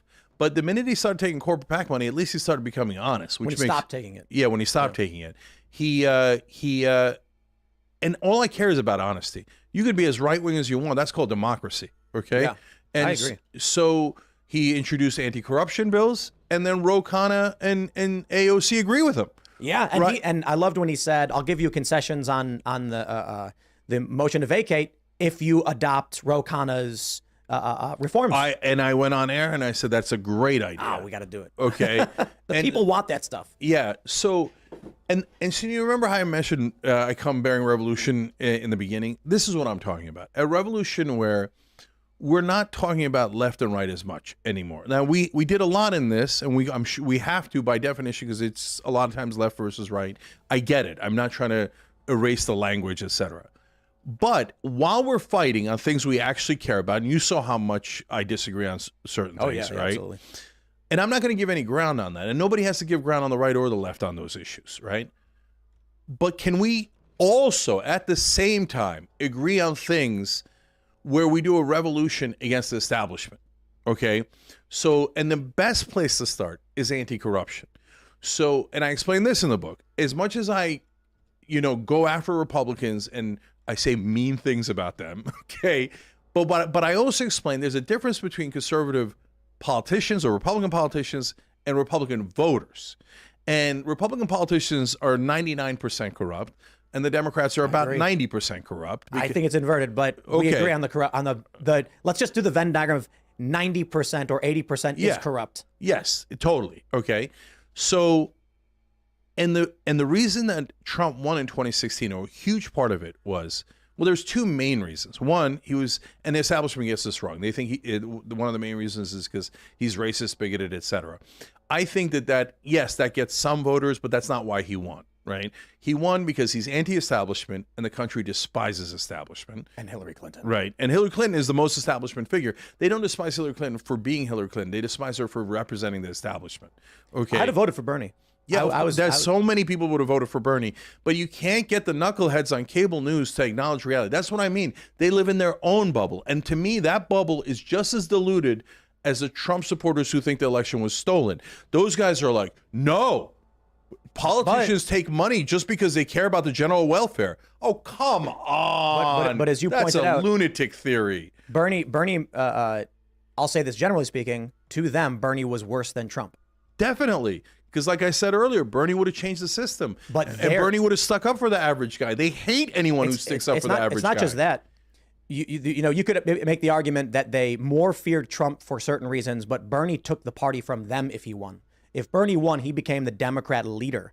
And so their attitude is like, let Trump win so we can keep control of the Democratic Party and we don't allow outsiders to take us over. We may lose for 4 years in the White House, but we retain our cabal. Plus, we'll get corporate tax cuts. So it was like, and plus we'll get good ratings. Take what you can get from Trump. Right, because Trump's entertaining, we'll also get good ratings. So the corporate media thought it was a win-win-win for them. It's just that when Trump started doing things just on his own behalf instead of on behalf of everyone else, the corporate elitist crowd, right? That's when they turned on Trump. But again, if Trump had done that to stick up to the average guy, then I would have liked him. But he didn't. He only did it for his own benefit. So then that gets back to the question of if it was just Trump or Biden, right? And which, you know, then I'm definitely going to vote for Biden in that scenario. Oh, why? Why? I told you 100 bad things about Biden here, right? Because of the coup attempt. I'm not going to put a guy back in charge of our democracy who already tried to overturn our democracy, who already did a coup attempt against democracy. That is a fascist, and that is a guy I do not trust under any circumstance. The Democrats overuse the word fascist. Ron DeSantis is loathsome, but he's not a fascist. He did not try to overturn any democracy. He did not pass laws that make it impossible for democracy to exist. No, Trump is the only person who had a fake elector scheme that tried to execute a coup. And I would never, ever take that risk. And besides which, that guy betrayed our country. There's no way in the world you should ever vote for him. Well, so here's a big challenge. I'm I grew up in Chicago, traditionally liberal, pro-choice, pro-progressive tax, a whole bunch of these things that used to be associated with Democrats, safe, legal, rare, etc.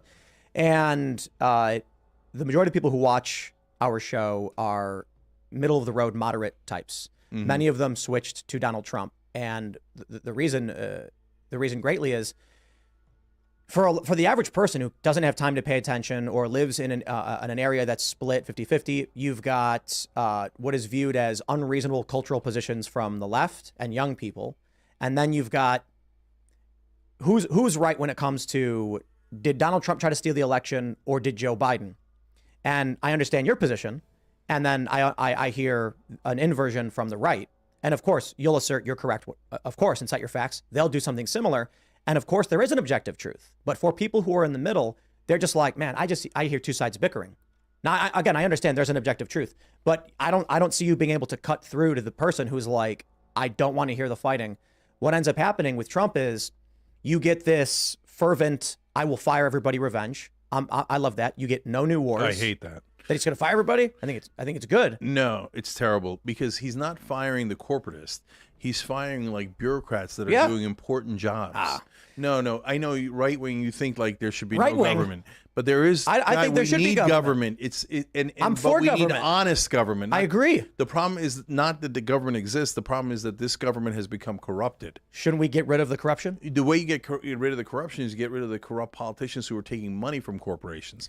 And if you showed me, hey, here's a guy who's a government bureaucrat, but he's funneling money to corporations in a way that is wrong, then of course fire that guy. But if you come in and you blanket fire everybody in the Department of Education, Department of Energy, Department of this and that, and then you find out, oh, Department of Energy runs the nukes. Oh no, we don't have staff to run the nukes, and we need staff to run the nukes. Well, so here's how I see it. I agree with you on the corruption. I think bureaucrats are part of that corruption. They're not. They're just bureaucrats. They barely make any money. But it's not about the money. It's about the continual. I think government is a good thing. I'm not an anarchist. Mm-hmm. I'm very libertarian leaning in a lot of ways, but I get in arguments with a lot of libertarians all the time. I think these positions don't make a lot of sense. But the issue is we need, let's just call it an audit then. Let's say. Oh, I would vote for an audit so quick. But like not just financial, but staffing audit. Yeah, but that goes to the core of the problem. Like if you gave me an honest person that's doing a staffing audit, I think we should audit the Fed. I think the Pentagon never passes an audit. They say, oh, we can't find $400 billion. Well, then I'm going to cut your budget by $400 billion because apparently you can't find it. I'm not going to give you money that you then later, oh, honey, I'm sorry, I forgot where I put $400 billion, right? So that, and by the way, you want to talk about corruption and bureaucrats. Actually, the number one cause for concern, other than politicians themselves that get corporate contributions, are the generals. Because the generals almost all get hired by defense contractors after they retire. So they literally have millions of dollars on the line and they know they're all, if they play ball, they're going to get rich, and they're going to have a house in McLean or Fairfax, Virginia. It's not going to be a house, it's going to be a mansion. And then NBC is going to bring them on and goes, "Oh, revered General blank, blank, blank says, well, we need to attack Iran right away." And then they don't explain. I mean, how does Lindsey Graham get reelected? The good people calling for bombing of Iran without evidence. Yeah, insane the good people of South Carolina have to stop listening to their Republican overlords. And by that, I don't mean don't be a Republican.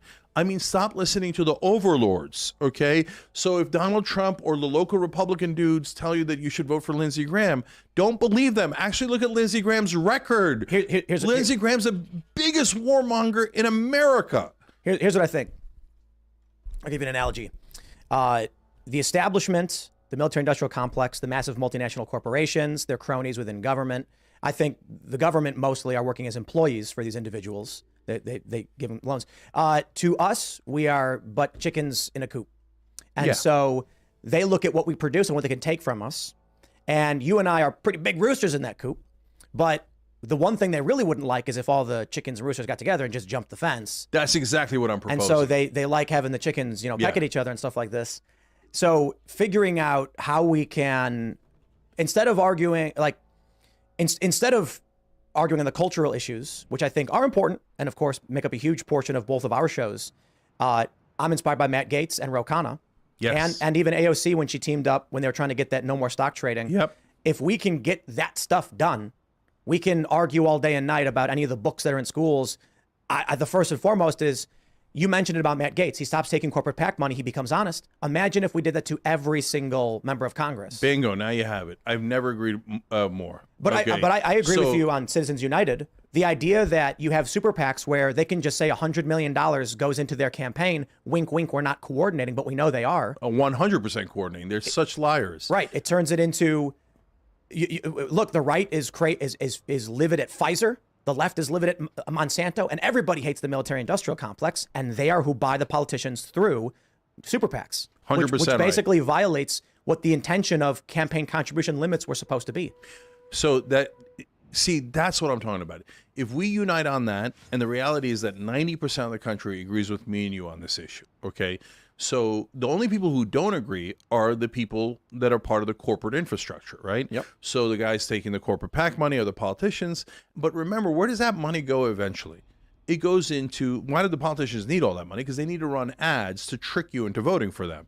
So to trick the good people of South Carolina who do not want war, but they want them to, like Lindsey Graham, that's going to start more wars. So Lindsey Graham has to buy a lot of ads that lie to the people in South Carolina about his positions. Now, where do the ads go? Oh, right, the money goes into mainstream media. So last cycle, they spent $17 billion in ads. So that's 17 billion reasons for mainstream media to lie to you and to pretend it's not corruption, because they're the biggest benefactors of that corruption. I got a conspiracy theory for you. I think that if you and I and a bunch of other commentators said something like, let's stop focusing so heavily on the culture war issues. Obviously, people are passionate about it for reasons, and focus on these reforms. You'd be demonetized on YouTube overnight. No, I wouldn't. You don't think so? No. First of all, I know so because I've been saying that we should get money out of politics for a dozen years now. I formed Wolfpack to get money out of politics, wolf-pack.com. It's totally bipartisan. Republicans, go join Wolfpack. They'd love to have you. They want a real election reform. None of your Republican politicians are actually giving you election reform. Wolfpack actually does. Tell them more Matt Gaetzes. Yeah, more Matt Gaetzes, more Ro Khannas, okay? And I also formed Justice Democrats. And our one rule in Justice Democrats, there was no litmus test on policy. There's only one rule. You're not allowed to take corporate PAC money. And so as much as you might, if you're right wing, you might hate AOC or Rashida Tlaib or whoever, right? But at least those guys, they never suck up to corporations. And they're loud, but they're honest. You might disagree with them on cultural issues, and I might disagree with Matt Gaetz on cultural issues, but they are honestly fighting against corporate power. When it comes to Israel-Palestine, I think there's probably a position the majority of the left and the right would agree on, and that's we shouldn't be funding it or be involved. Yeah, the great majority of American people would agree, and almost no one in Washington would agree. Right. And they're trying to kick Rashida Tlaib out of town because they're like, oh, we have to spend more money to get Israel. How dare Rashida Tlaib disagree? But right? that's the thing. I'm thinking about Rashida Tlaib and what everyone's upset about, her stance and the statements she's made. And my attitude is, we keep having we have these people on the show that have what I call Israel-Palestine derangement syndrome, where my attitude is just, look, man, I'm America. Right? I'm an American citizen. I don't know about generational conflict over there. I don't want anyone dying. I don't want civilians dying. I don't want kids dying. Ain't nobody's talking about Myanmar or Burma, whatever you want to call it, which is another generational conflict, 1948. And so what if we all agreed we just shouldn't be involved anymore? We shouldn't send our warships. We shouldn't send funding. I think neocons and neolibs would start freaking out, panicking. Yeah. And then the average Trump supporter and the average progressive is going to be like, agreed. Yeah. Like, let's not argue about the conflict of the region. Let's argue about why we're spending money on it. Yeah. So let me make some distinctions. But overall, I agree a lot with that. So first of all, and then I'm going to come back to the Republican that could win easily. Yes, I wanna hear but that. meanwhile, jankforamerica.com. So in terms of Israel-Palestine, so we send more money to Israel than any other country. But I'm not really sure what we get out of it, right? And Holy Israel, war? and Israel is already pretty wealthy country in the context of all the countries in the world. Like, they're in the upper echelon. So it's like, why are we sending money to a country that's already wealthy? It's not like they need the charity. Like, hey, you know what? There's a terrible drought in Botswana. We send money. Okay, we're humanitarian. We're the good guys. God bless. But it's not like Israel needs that. They're already incredibly wealthy. They're not the wealthiest country at all, but they're in the upper quarter, upper 10%, etc. So we don't. What's the point? Here's the simple yet complex answer, and there's the conspiracy answer. But the simple complex one is, simply put, the U.S. wants to go to war with Iran, and we need as many strategic locations as possible in the Middle East. So of course we're going to be with Israel being as powerful as they are. Why do we want to go to war with Iran? Has a lot to do with oil and energy, which is why we surrounded Iran with Afghanistan and Iraq. Look at a map. We invaded two countries to surround Iran. John Bolton said under Trump, we will be celebrating in Tehran in next year. He didn't get that. And then you look at the Qatar-Turkey pipeline. The U.S. and Western interests wanted a pipeline from Qatar through Turkey and Syria into Europe to compete with Russia. A lot about energy and economic expansion. And so this results in massive conflict in the Middle East, where we say we want control of Iran. There's a strong reason for the U.S. in that capacity to defend and fund and secure Israel. And then my favorite, which has just popped up more recently, is the more conspiratorial answer, and it's that Jewish people and Christians believe the Holy War is coming, and they want to make it happen so that the Messiah returns. And I kid you, I know it's very religious, but there are a lot of people tweeting this out. Oh, yeah. A video of politicians in Congress, both Democrat and Republican, saying we will defend this blessed land and things like this. Yeah. Let me go one by one. So first of all, Jewish people don't want Armageddon or any of that stuff. You have to leave them out of that equation completely. In fact, in that cuckoo for Cocoa Puffs scenario that the evangelical Christians believe, almost all the Jews die. So there's no way the Jews are in favor of that. The Israel's not in favor of that. But does Netanyahu use our religious nuts in this country for his own benefit? Yes. Did Ariel Sharon? Yes. Okay. And when asked, Sharon would say, of course I don't agree with them, but if the schmucks are going to send me money, I'm not going to disagree, okay? I'm going to take their money. So the evangelical Christians, yes, it's not all Christians, it's not all right-wing, it's not all white people, let me give those standard but important caveats. But there is a percentage of the country that thinks, hey, the end times require Israel to exist, for the Al-Aqsa Mosque to be destroyed, for Israel to control the West Bank and Gaza, and then praise Jesus, he returns and murders everyone. And only the true believers are sucked up in a giant vacuum into heaven, and everyone is killed in a bloody slaughter like no one's ever seen before, and we rejoice, and we look down from heaven at all of you lying in blood with your babies and grandmothers murdered all over the world, and go, yes, praise the Lord. Well, you guys are sick. That's a sick fantasy. It's not going to happen. You're cuckoo for Cocoa Puffs. But that's by the most way, in that iteration scenario, Israel gets obliterated, and almost all the Jews die. Okay, so No one in their right mind should be rooting for that. It saddens me that a significant percentage of this country is mentally ill and believes those kind of apocalyptic revelations that no one actually said. Jesus never said it. It's totally made up by con men, American preachers who just wanted to rob you blind. The last person on earth you should trust is a preacher, and that is true of all the religions, not just Christianity. So imams coming around telling you how holy they are, and then they go, "Oh, take a suicide vest." No, you first, dick, and then and then we'll talk about it, right? Well, let's talk about the Republican. So Unless you wanted to wrap that up. Yeah. So, but to wrap up Israel. Look, right now there's a slaughter going on in Gaza, and it's mass relocation. 3 times as many civilians killed in Palestine. Those civilians' lives matter too, and they have to end the occupation. It is immoral. It is wrong, and America should never spend money backing an occupation. It is morally wrong, no matter who does it and under what circumstances. I want Israel to be a peaceful country that we all love and cherish and visit, and to have a safe environment. Okay, but you don't get to safety through war. You get to safety through peace. And so the great example is actually right there in the same region. Everybody said, "Oh, you can't make peace with the Arabs and the Muslims." Why? Honestly, pure racism and bigotry. Muslims are just naturally violent and savages, etc. Except, what a load of crap. Israel made peace with who? Egypt. And Egypt at the time was not only their top enemy, but they were the leaders of the Arab countries that attacked Israel a couple of times. And after that peace deal, what happened? No one got killed between the Egyptians and the Israelis. We didn't have war. We had peace. And it turned out great for Israel, and it turned out good for Egypt. They gave back Sinai. And they gave back Sinai, okay? That's how you do a peace deal. You could do that deal right now with the Palestinians. 1967 borders, build the biggest walls you've ever seen, and just like Egypt, everyone will say, "Oh, they're Muslims, they won't listen, they're savages," right? And then what happened? You were wrong. The Egyptians did listen, and so will the Palestinians, because they're tired of being murdered, and they're tired of being occupied. And Tim, you can't, when you have a situation like the occupation, the extremists always win. But when you have a democracy, moderates have a shot at winning, and then creating more moderates and more stability and more peace.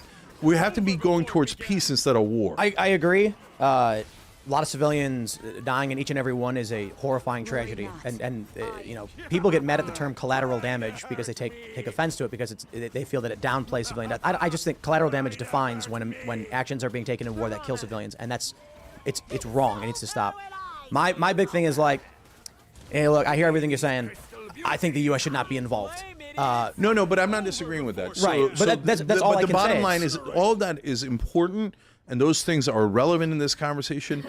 But I actually agree that the most relevant thing is the money. It's almost always the money. And don't go into crazy conspiracy theories about Jews and stuff like that. I'm not saying you. I'm saying the people anyone online in the are audience. posting this thinking that the end of days are coming. And things like this. Not the end of days, not Jews control the world, all that nonsense, okay? If they control the world, why didn't they get us to attack Iran already? Netanyahu is desperate to attack Iran, right? So they obviously don't control the world. That's not how it works. It's a very unsophisticated way of thinking about it. But you know who does control America, which then controls a big part of the world, is donors. And the defense contractors are much, much larger donors. Stop letting right-wing protesters in. And people were saying they're Antifa because they're wearing hoodies. If you gave me an honest person that's doing a staffing audit, I think we should audit the Fed. I think the Pentagon never passes an audit. They say, "Oh, we can't find $400 billion." Well, then I'm going to cut your budget by $400 billion because apparently you can't find it. I'm not going to give you money that you then later, "Oh, honey, I'm sorry, I forgot where I put $400 billion, right? So that, and by the way, you want to talk about corruption and bureaucrats. Actually, the number one cause for concern, other than politicians themselves that get corporate contributions, are the generals. Because the generals almost all get hired by defense contractors after they retire. So they literally have millions of dollars on the line. And they know if they play ball, they're going to get rich, and they're going to have a house in McLean or Fairfax, Virginia. It's not going to be a house, it's going to be a mansion. And then NBC is going to bring them on and goes, "Oh, revered general blank, blank, blank says, well, we need to attack Iran right away." And then they don't explain. I mean, how does Lindsey Graham get reelected? The good people calling for bombing of Iran without evidence. Yeah, it's insane. The good people of South Carolina have to stop listening to their Republican overlords. And by that, I don't mean don't be a Republican. I mean, stop listening to the overlords, okay? So if Donald Trump or the local Republican dudes tell you that you should vote for Lindsey Graham, don't believe them. Actually, look at Lindsey Graham's record. Lindsey Graham's the biggest warmonger in America. Here's what I think. I'll give you an analogy. The establishment, the military-industrial complex, the massive multinational corporations, their cronies within government. I think the government mostly are working as employees for these individuals. They give them loans. To us, we are but chickens in a coop. And so they look at what we produce and what they can take from us. And you and I are pretty big roosters in that coop. But the one thing they really wouldn't like is if all the chickens and roosters got together and just jumped the fence. That's exactly what I'm proposing. And so they like having the chickens, peck at each other and stuff like this. So figuring out how we can, instead of arguing on the cultural issues, which I think are important and, of course, make up a huge portion of both of our shows, I'm inspired by Matt Gaetz and Ro Khanna. Yes. And even AOC when she teamed up when they were trying to get that no more stock trading. Yep. If we can get that stuff done, we can argue all day and night about any of the books that are in schools. The first and foremost is, you mentioned it about Matt Gaetz. He stops taking corporate PAC money. He becomes honest. Imagine if we did that to every single member of Congress. Bingo. Now you have it. I've never agreed more. But I agree with you on Citizens United. The idea that you have super PACs where they can just say $100 million goes into their campaign. Wink, wink. We're not coordinating, but we know they are. 100% coordinating. They're such liars. Right. It turns it into, look, the right is livid at Pfizer. The left is livid at Monsanto, and everybody hates the military-industrial complex, and they are who buy the politicians through super PACs, 100% which basically violates what the intention of campaign contribution limits were supposed to be. So that's what I'm talking about. If we unite on that, and the reality is that 90% of the country agrees with me and you on this issue, okay? So the only people who don't agree are the people that are part of the corporate infrastructure, right? Yep. So the guys taking the corporate PAC money are the politicians. But remember, where does that money go eventually? It goes into, why do the politicians need all that money? Because they need to run ads to trick you into voting for them. So to trick the good people of South Carolina who do not want war, but they want them to elect Lindsey Graham that's going to start more wars. So Lindsey Graham has to buy a lot of ads that lie to the people in South Carolina about his positions. Now, where do the ads go? Oh, right, the money goes into mainstream media. So last cycle, they spent $17 billion in ads. So that's 17 billion reasons for mainstream media to lie to you and to pretend it's not corruption because they're the biggest benefactors of that corruption. I got a conspiracy theory for you. I think that if you and I and a bunch of other commentators said something like, let's stop focusing so heavily on the culture war issues. Obviously, people are passionate about it for reasons, and focus on these reforms. You'd be demonetized on YouTube overnight. I wouldn't. You don't think so? No. First of all, I know so because I've been saying that we should get money out of politics for a dozen years now. I formed Wolfpack to get money out of politics, wolf-pack.com. It's totally bipartisan. Republicans, go join Wolfpack. They'd love to have you. They want a real election reform. None of your Republican politicians are actually giving you election reform. Wolfpack actually does. Tell them more Matt Gaetzes. Yeah, more Matt Gaetzes, more Ro Khannas, okay? And I also formed Justice Democrats. And our one rule in Justice Democrats, there was no litmus test on policy. There's only one rule. You're not allowed to take corporate PAC money. And so as much as you might, if you're right wing, you might hate AOC or Rashida Tlaib or whoever, right? But at least those guys, they never suck up to corporations. And they're loud, but they're honest. You might disagree with them on cultural issues, and I might disagree with Matt Gaetz on cultural issues, but they are honestly fighting against corporate power. When it comes to Israel-Palestine, I think there's probably a position the majority of the left and the right would agree on, and that's we shouldn't be funding it or be involved. Yeah, the great majority of American people would agree, and almost no one in Washington would agree. Right. And they're trying to kick Rashida Tlaib out of town because they're like, oh, we have to spend more money to get Israel. How dare Rashida Tlaib disagree? But right? That's the thing. I'm thinking about Rashida Tlaib and what everyone's upset about, her stance and the statements she's made. And my attitude is, we keep having we have these people on the show that have what I call Israel-Palestine derangement syndrome, where my attitude is just, look, man, I'm America, right? I'm an American citizen. I don't know about generational conflict over there. I don't want anyone dying. I don't want civilians dying. I don't want kids dying. Ain't nobody's talking about Myanmar or Burma, whatever you want to call it, which is another generational conflict, 1948. And so what if we all agreed we just shouldn't be involved anymore? We shouldn't send our warships. We shouldn't send funding. I think neocons and neolibs would start freaking out, panicking. Yeah. And then the average Trump supporter and the average progressive is going to be like, agreed. Yeah. Like, let's not argue about the conflict of the region. Let's argue about why we're spending money on it. Yeah. So let me make some distinctions. But overall, I agree a lot with that. So first of all, and then I'm going to come back to the Republican that could win easily. Yes, I wanna hear but that. meanwhile, jankforamerica.com. So in terms of Israel-Palestine, so we send more money to Israel than any other country, but I'm not really sure what we get out of it, right? And Holy Israel, war? And Israel is already pretty wealthy country in the context of all the countries in the world. Like, they're in the upper echelon.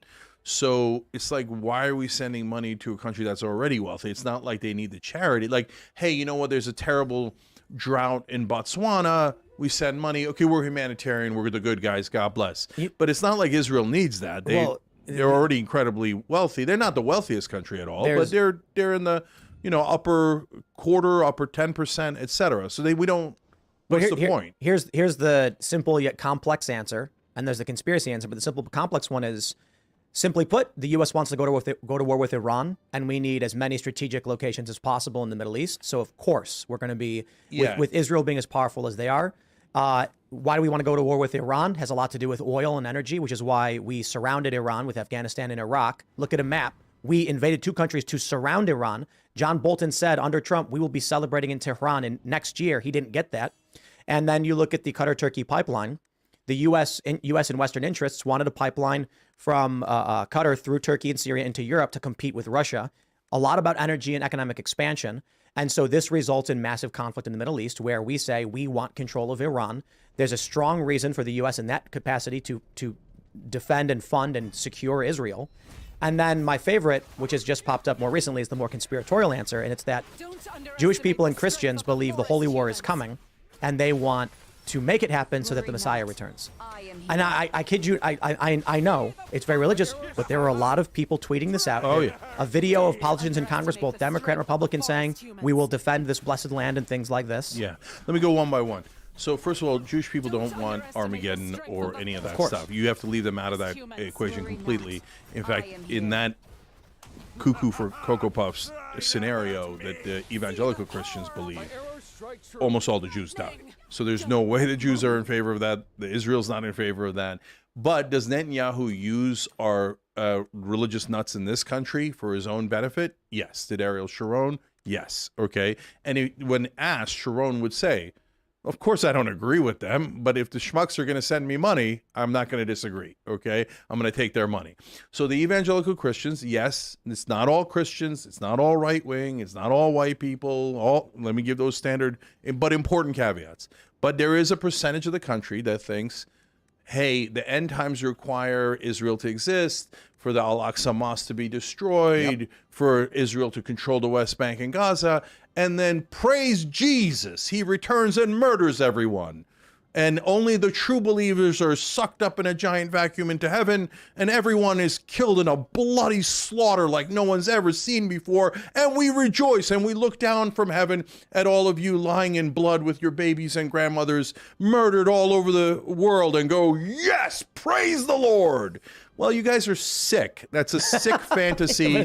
It's not going to happen. You're cuckoo for Cocoa Puffs. But that's by the most way, in that scenario, Israel gets obliterated, and almost all the Jews die. Okay, so no one in their right mind should be rooting for that. It saddens me that a significant percentage of this country is mentally ill and believes those kind of apocalyptic revelations that no one actually said. Jesus never said it. It's totally made up by con men, American preachers who just wanted to rob you blind. The last person on earth you should trust is a preacher, and that is true of all the religions, not just Christianity.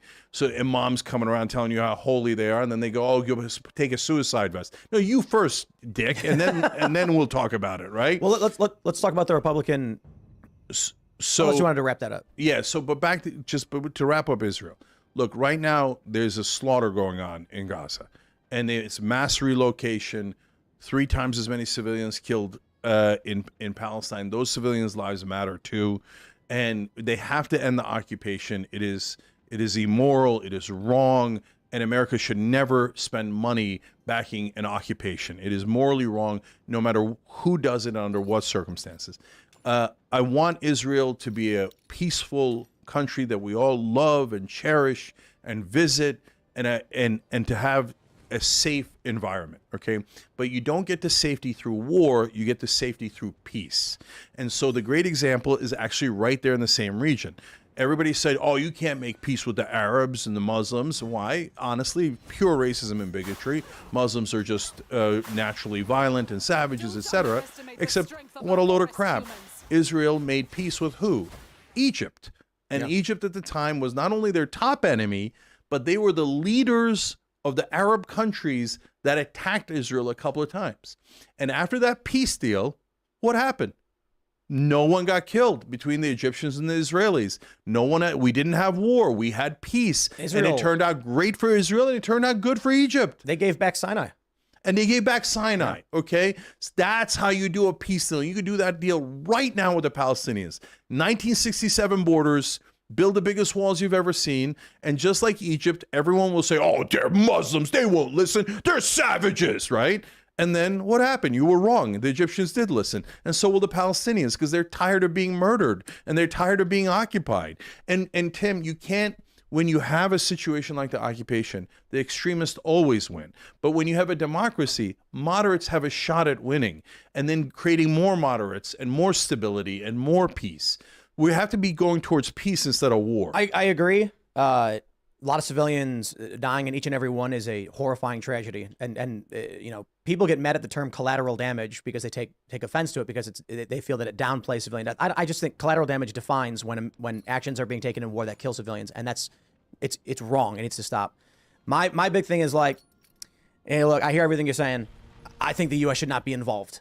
No, but I'm not disagreeing with that. Right, but that's all I can say. But the bottom line is, all of that is important, and those things are relevant in this conversation. But I actually agree that the most relevant thing is the money. It's almost always the money.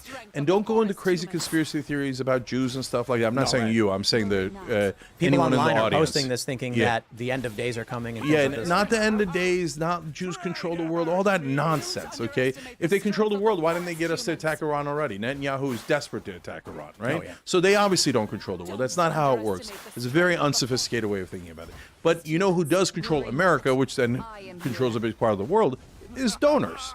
And the defense contractors are much, much larger donors than any ethnic group, any racial group, any religious group, etc. For a while, they were all run by women, too. Remember that? It was like a big progressive victory. Yeah, the war machine is Yeah, female the now. war machine putting on a progressive face is hilarious, right? Like, oh, no, okay, we got a black woman to declare that war. Oh, well, that makes it so much better. Okay. No, it doesn't make it any better. And to your point, that theory about how they wanted to attack, the neocons wanted to attack all the Middle Eastern countries, that's not a conspiracy theory. That's that's just a fact. And General Wesley Clark, who was the head of the Allied forces back in the day, was Supreme Commander of Allied forces.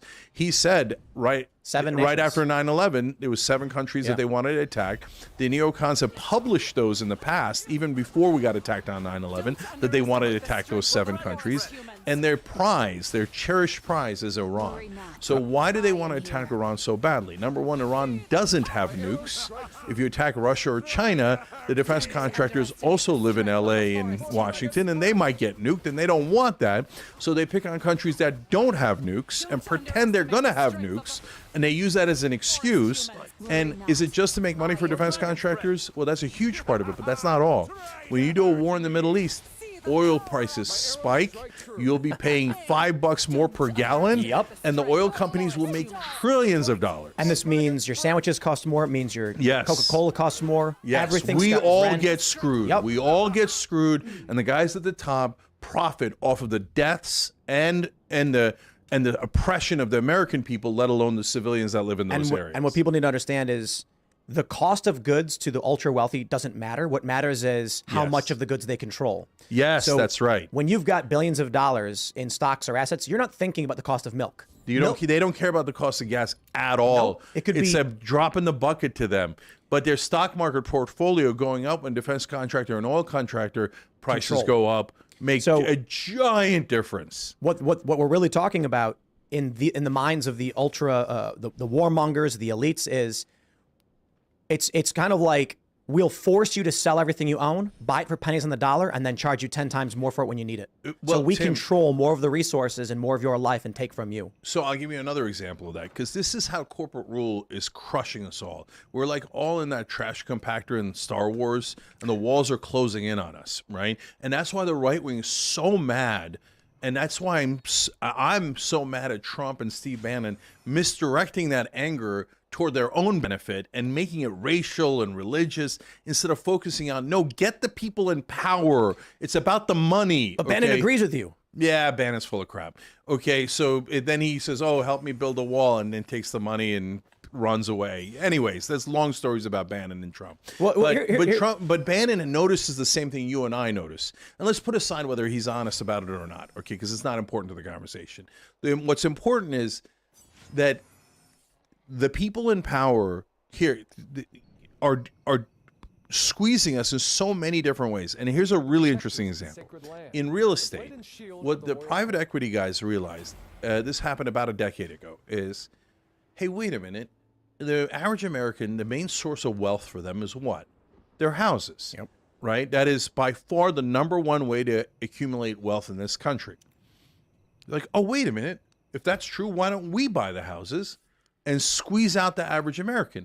Oh, wait a minute. That'll give us a double win, because then we'll charge them rent, and then they can't get off of us because now they're addicted, because they're not accumulating wealth. They're paying us rent. We're using the rent to pay the mortgage, so the real estate costs us nothing. There's no way in the world they weren't going to go and buy all the real estate in America. And that's what they're doing methodically now. And that creates more homelessness. That creates higher home prices. It creates higher rent. And you're wondering, why can't I pay the rent? What happened? You know about corporate America happened. You know about BlackRock, I believe it is, right? BlackRock, yeah. And so what we were hearing a lot of is people saying, you know, young millennial couple having their first kid, want to buy their first home, find a house that's $200,000, put in an offer. They get a call back from the agent. BlackRock put it in at $230,000. Can you compete with that? And they're like, no, this house isn't worth $230,000. They don't care. They want to own it. Yeah.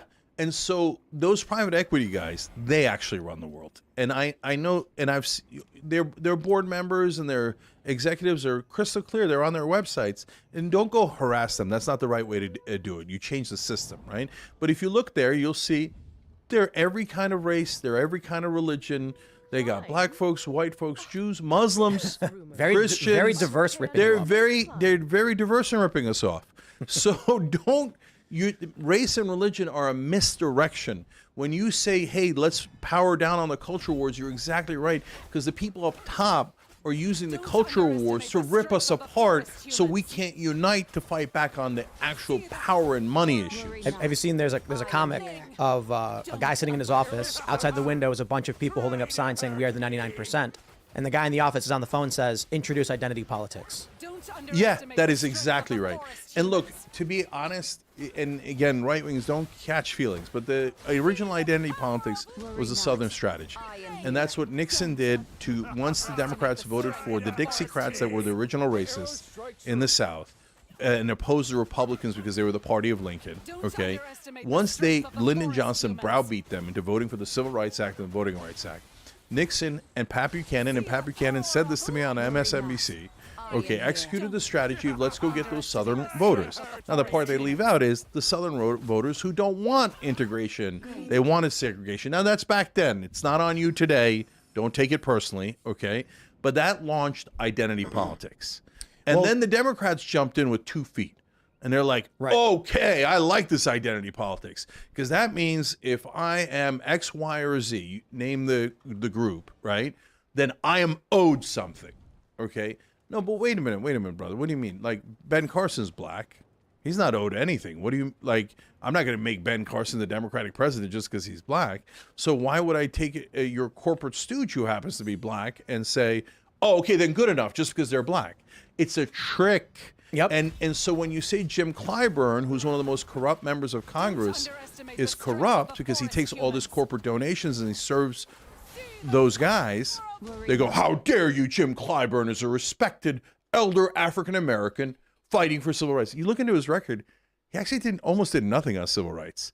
He's just a corporate dude who happens to be black, right? And they use it as an excuse. You're not allowed to attack these people. They won't call you sexist and racist. I mean, they even did it to Bernie. They even called Bernie anti-Semitic, okay? Even though he's Jewish. Okay? Very Jewish. And so there is nothing that they won't stoop to. And it's a cudgel and a weapon that mainstream media and corporate politicians use to distract us, to get us to fight each other instead of focusing on money and power. JankForAmerica.com. So who's the Republican who can win? Well, it does depend on one thing, which is me winning my court case. Okay. Oh, I see. But you bring in Arnold Schwarzenegger. Okay, hear me All out. right. Hear me out. So Arnold doesn't agree with this election is stolen. Arnold's not a Trump guy. Okay. But he is a Republican in two very important ways that today would resonate. And I wish that a Democrat would do it instead. Okay. But one, since he's already rich and he loves this country, he hates corruption and he speaks out against corruption. Okay. Boom, you're going to win already. Okay. You're a non-objectionable Republican against corruption. You're going to win in a landslide if you ask me. Okay. But hold on. It gets better for you guys. He's also hates the crime that has risen in places like California and in the big cities like New York, Chicago, etc. Right? You take a non-objectionable Republican who's not a corporate stooge, who's against corruption and against crime, that brother wins in a landslide. Okay? Now, I think that's a stone cold reality. I don't know. I don't want a Republican to win, but I'm telling you the reality of my political analysis. Bigger picture, perhaps you're correct. Smaller picture, that he said, "Screw your freedom." Do you remember that? That was bad for him. During COVID. No. The Trump people would swarm him. I get it, but like Mike Pence isn't going to beat Donald Trump. Okay? Oh, of course, right? Nikki Haley isn't going to beat Donald Trump, but Arnold. Ron DeSantis is not going to beat Donald. No, Ron DeSantis. None of those guys are. But Arnold could fight back. Okay. And Arnold has a credibility of not being inside the system. And so they'll say to him, oh, yeah, you said this and it hurt our feelings. And you said that and it hurt our feelings. And then Arnold will say, yeah, I'm going to say more things that hurt your feelings. But at the end of the day, I'm going to get rid of corruption. I'm going to get rid of crime. Look, I'm going to stop talking about it because I want a Democrat to win. Okay, but well, so let's. I guess we went about a half an hour over. It's cool though because this has been fantastic. Oh, I didn't even know that. Okay. I know, it's great, and I'm just like, well, we talk as long as we want. But I guess we'll wind down with the final thoughts. Is coming to your court case. What is your plan?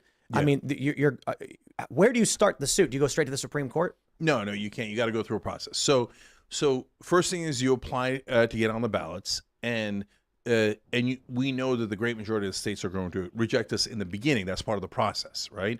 Because they say you have to be natural born. In the form, you cross that out and say naturalized, because our argument is that the Constitution has been amended and that your form is wrong, right? So I'm not going to sign and say I'm a natural born citizen when I'm not, and so I have to change the form. Then they go, okay, well, you changed the form, so we're going to reject you, okay? Then you go to the next layer, and in the case of New Hampshire, for example, there's something called a law ballot commission. So likely very soon, maybe as early as next week, I will go and make an argument to them. And I will make an argument that the FEC has already ruled that naturalized citizens can run for president. Whether they can actually be president, serve as president, is a matter for the courts to decide. Interesting. But the FEC says you should let them run. So one, we're going to make an FEC argument. Number two, we're going to make a 14th Amendment argument. Number three, in the state of New Hampshire, it's all about letting the voters decide.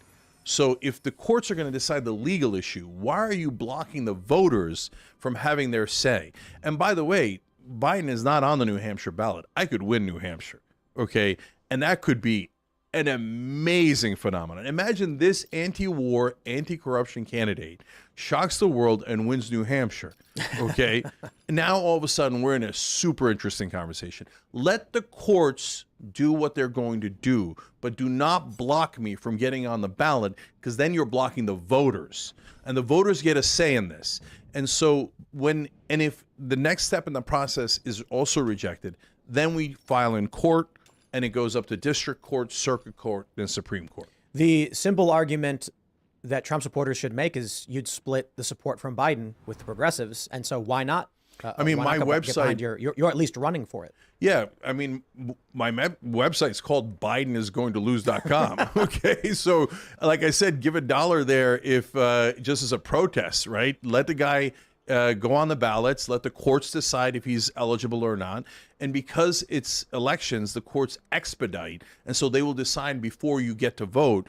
But so the bureaucrats doing the ballot forms shouldn't be deciding. The courts and the voters should be deciding. I think people on the right, I think everybody in this country should have this conversation right now. I brought up early on, who would they rather have? Cenk Uygur for president, or a person that was born in California through birth tourism, who was raised in Beijing as a loyal CCP member, but by being born on this soil of the United States, they can run for president.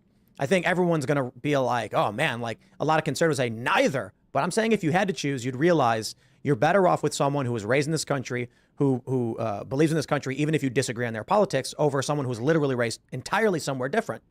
Which brings up a really interesting question of, I see what you're saying with the argument with 14th Amendment.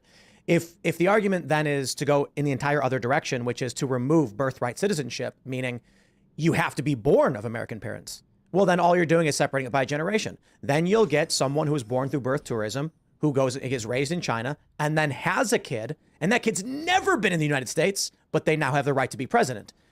Something is broken there. And I'm not saying that you are correct completely. I'm saying this situation I've brought up needs to be answered by the American people and the courts as to how we address it, because it exists. Tim, that's exactly right. So that's why when people say like, oh, you're doing an illegitimate run. No, guys, if someone doesn't run, that injustice can never be addressed by the court. And it can never be addressed by the justices. By the way, I'm not like, there's 25 million naturalized citizens. So, and tons of them are Republicans, tons of them are right-wingers, especially for immigrants that come in, hard work, family values. A lot of them have conservative traditions, backgrounds, etc. And we're saying, like you said, someone who was born here but never lived here can become president. But those Americans who chose to be Americans, who love America and came here because they love America, shouldn't be allowed to run. That is not a bureaucrat decision. That is a courts and voters decision. A question for many on the right, too, would be, who would you rather have as president, Joe Biden or Dinesh D'Souza? Mm-hmm. And everyone's going to be like, but we love Dinesh, but he's not born here, but then you get Biden. So I'm not coming here to give a moral position that I think we should change it or that you're right. I think these questions should be talked about. People should have the conversation and explain why it is they believe it should remain or be amended as such. But I do think that there is a very important question, as many on the right are concerned about birth tourism in the United States. Well, now you're creating that is a path towards people who are absolutely loyal to other countries coming in here and asserting their right to be president, when there are people who are not born here who many on the right would absolutely agree are much better candidates. Look, we haven't said the one name, and I'm afraid of saying it because I don't want people thinking that I agree with this guy or I want this guy to run, okay? But there's another naturalized citizen whose name is Elon Musk.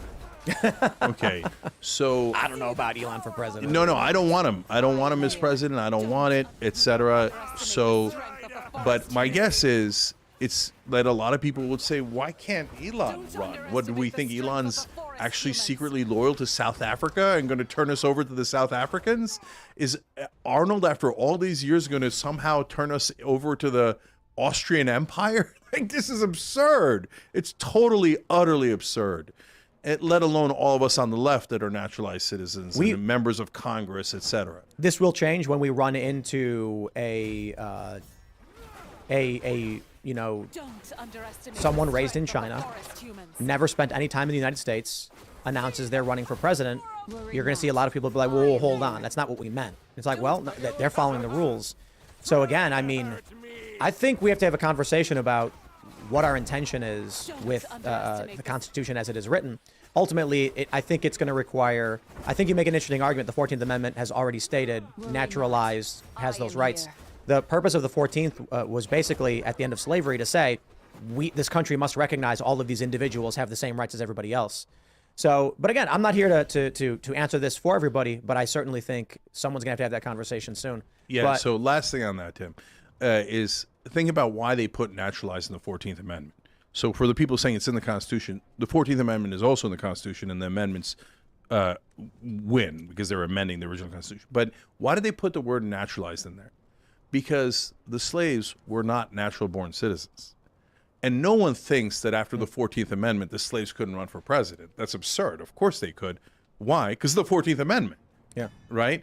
And they didn't have to put naturalized. They put naturalized in there for a reason. So it's actually on the plain meaning, which is how conservative justices are supposed to decide cases. On the plain meaning of the 14th Amendment, it's an open and shut case. So if someone like me never runs, we never get to test it, and we never get to have a firm conclusion on it. The inverse So could happen. jankforamerica.com. The inverse could be, like I mentioned, I say China because there's so many people who view them as a very serious threat or adversary, but let's say Russia. The inverse could be someone who was born here of Russian parents on vacation, and within a day of being born, they fly back to Russia. The kid grows up never speaking any English or knowing anything about America, and then one day arrives and says, I was born here, and so I'm going to live here now so I can run for president. You're going to have people being like, wait, hold on a minute. But I will give a final thought on this, too.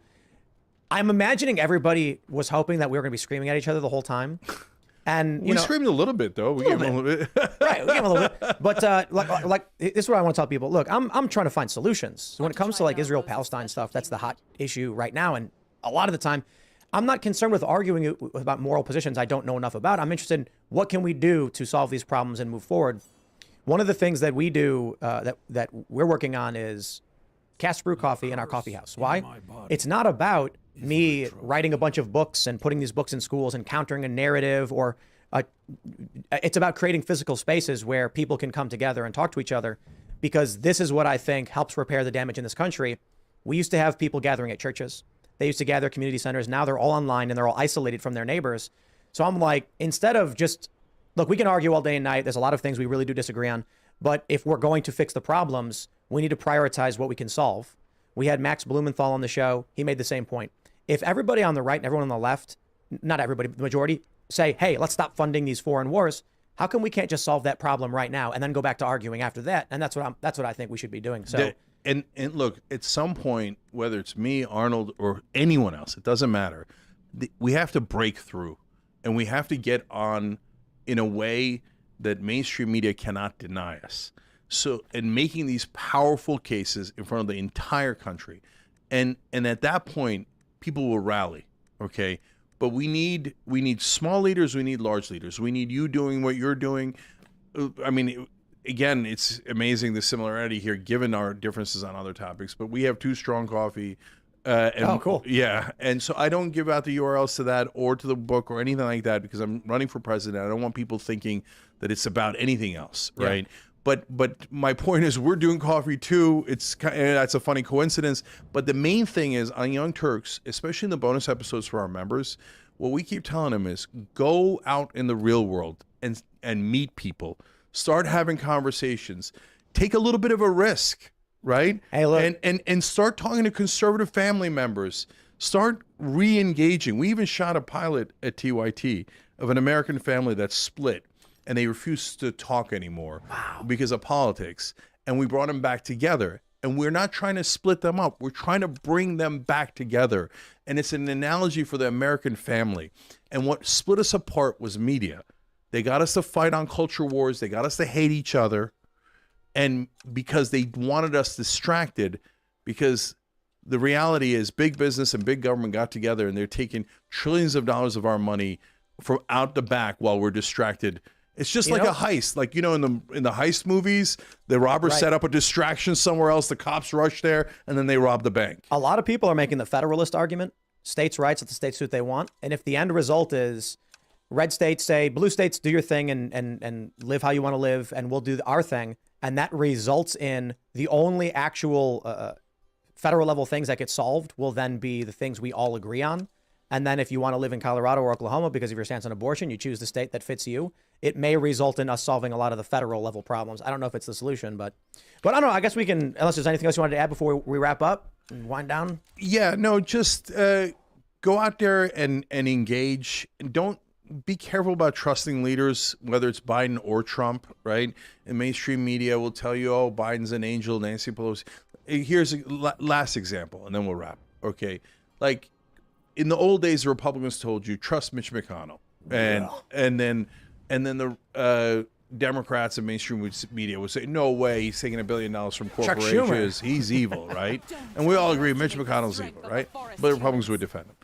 And then you turn to Nancy Pelosi. She's taking the same exact $1 billion, okay? And then corporate media tells you, the Democrats, she's an angel. But they got Democrats to believe it. Like that when Nancy Pelosi and other corporate Democrats take corporate money, oh, they're not going to help those guys. They're just doing it coincidentally. Yeah. No, brothers and sisters, I hate to break your heart because you like these people, right? The Democrats love Pelosi and Biden, and they have this emotional attachment to them. But $1 billion is $1 billion, and ExxonMobil and Pfizer don't give you money for your health. They give it to buy you and to bribe you. Well, so it's the same for Pelosi, the same for McConnell, and I give the right wing credit here. You guys got onto McConnell and the rest of the phonies before the Democrats have fully figured out that their side is filled to the rim with phonies too. Yeah, right on. It's been a blast, man. Thanks for hanging out. I really do appreciate it. Thanks for having me, Tim. I appreciate it. JankForAmerica.com. We didn't do a WWE style screaming match like everybody wanted, but I think this is more important, and I hope that I hope we can solve problems and bring people together. And I want everyone to disagree with everything you've taken, every stance you've had that they disagree with, and I want them to recognize if we can agree on anything and solve those problems, let's get that out of the way. And if that's, World War III, I think is a great thing to try and avoid. So anyway, thanks for hanging out, man. Thank you, Tim. Appreciate it. And for everybody, thanks for hanging out too. This was fun. We'll see y'all next time.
Alright, new Overlord patch is here. Let's change real quick. Oh, I need to restart the game. Doesn't matter. I am not going to be streaming this banner, as you can see, for 2 reasons. Let's get to summoning. Ah, there's so many pops. Okay, let's do 600. And because I'm going to have to get out of the banner to buy the costumes, I'd rather not buy anything right now. We got, the banners are okay, you know, collab banners tend to be very bad, but this one at the very least has a character that a lot of people don't have, and if you need Dupes of Nanashi and Red Tarmiel somehow, then you got those. Plus the actual characters from the banner are good, so that's a plus. Right? Yeah, no first no first multi double pool or anything. So I woke up a little bit sick. This is not the first time that I go pretty hard on squats and then I wake up a little sick the next day. So I don't strain my my voice too much, because I tend to obviously talk quite a bit more if I stream. I decided not to, but you know, it's alright. Plus, when they drop a collab, you have to do like 100 side quests to get relics, and those are very boring to do. So, you know, people don't have to see that. Oh, actually, I guess I'm gonna get one for doing 900 gems. That's not too bad, but yeah, mainly those 2 reasons. Although, you know, out of the characters, I'm probably gonna max dupe all of them. If the game lets me. What is this? If the if I'm allowed to, I would like to max dupe all of them. So, okay. Ah, no Escaner. I'm feeling an albedo. No, cokitis. My friend Cokitus.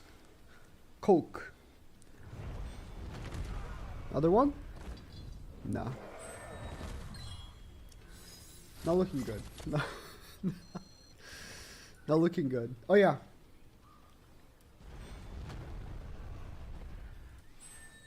I almost forgot. I forgot to announce new drops right now because people buy using my code anyways, but this new shaker right here, the Demon Girl. If you buy a tub and use my code for 10%, Grisario!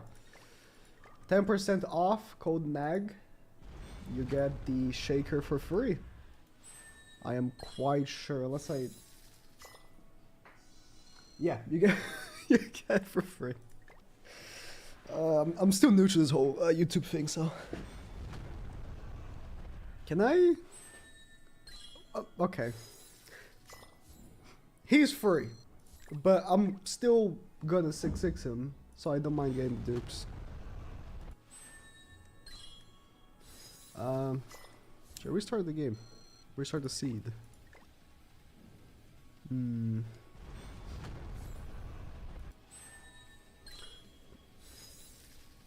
Not looking good. Because I kind of just want to pull 1 Eins, do the showcase.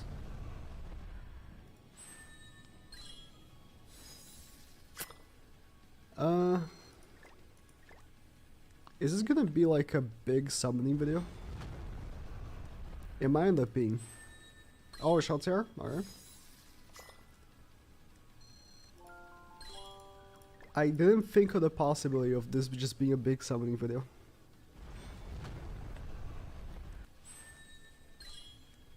It might, it might have to be. Okay. That's fine.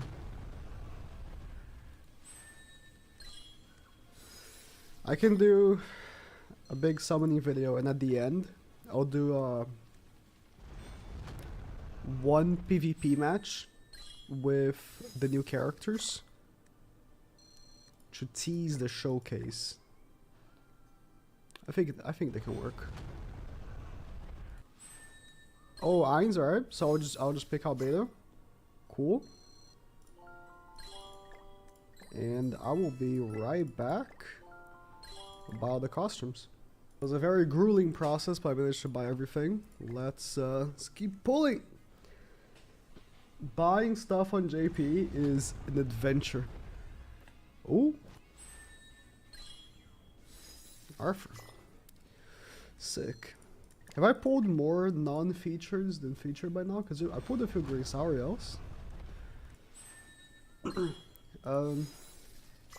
Mainly Grisariel, I recall pulling, and now there's Arthur. Maybe another Arthur as well? Yes, maybe. Might not have been that bad. Mainly I just haven't pulled many SSRs. I noticed. It's fine. Should be alright. I mean, nothing is gonna come close to the shaft of Shield Hero, but that's only because I have to pull twice. And freaking Attack on Titan was so good that, you know, if I get shafted now, it's whatever. I think I haven't spent money on Grand Cross since AOT, which I spent like $100. It felt weird because I had to buy the costumes. I meant for AOT, right? Because I got such good luck on Attack on Titan. I might have bought like one bundle. And a 6/6 Aaron and Levi. Unfortunate that, you know, they weren't good, but what can you do? What can you do?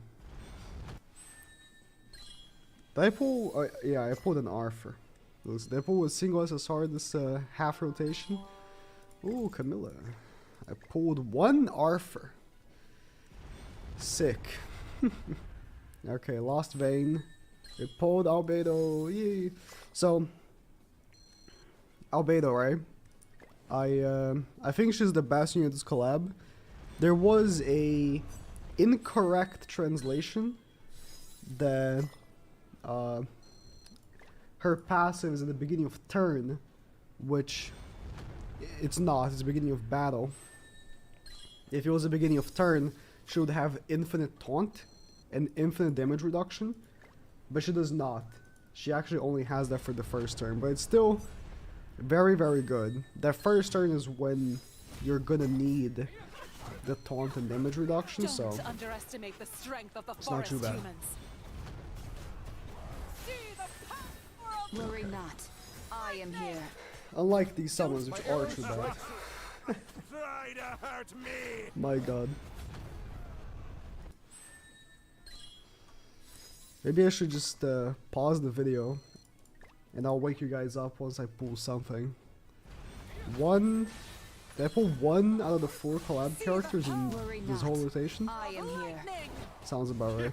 Don't underestimate So, the strength of the forest I would say, you human. know, wait Strike true. for the showcases to, you know. Don't underestimate If the you get strength of the extremely forest unlucky humans. and you pull none of the characters, right? And you have to pick one at the Worry end, not. Arthur. I Alright, am sick. here. You're gonna pick Arthur because he's in the Don't banner. He's in the underestimate banner. the strength of the forest human. I would say Albedo is likely to be the one, but Arrow strike true. no, I'll wait a little Don't longer. underestimate the strength of the forest humans. I'll pick an Eins.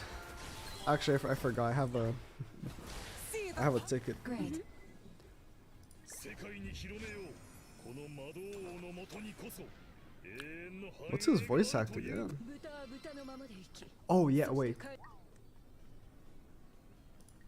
Oh yeah. What's his voice actor? It's kind of nice. Also, so you got. I mean, I guess I can show later, but this alpha is crazy. People are saying the outfits for her were mid. I'm not sure about that one. この魔導 I don't know, man. I don't know if he looked properly. I'm skipping. Hey, okay. If in this video I only 6/6 Eins and Albedo, I'm fine. That's fine by me. But I would rather. この魔 I mean, I think I have enough gems that. Surely. Surely. Oh, nice. That's a good one. That's a good one. Double. Okay, so I have 2 Albedos, 2 Eins, 2 Shaltiar, and 3, actually 4 Cocytus, because, you know, he's furry. I believe so. I believe that's what we're looking at. Then that's not true. I've done true rotation, so, you know, it's not the best, but it's it's not bad either. It's not bad. It's no 6/6 true characters in true rotations of Attack on Titan, but, you know, it's not too bad. Nope. Red Escanor, you know, they had to throw in some of the garbage old characters. Just for good measure, right? Just for good measure, they gotta throw it in. Some characters that you've had 6/6 for 2 years. Alright, tickets are done. It's okay. It's okay.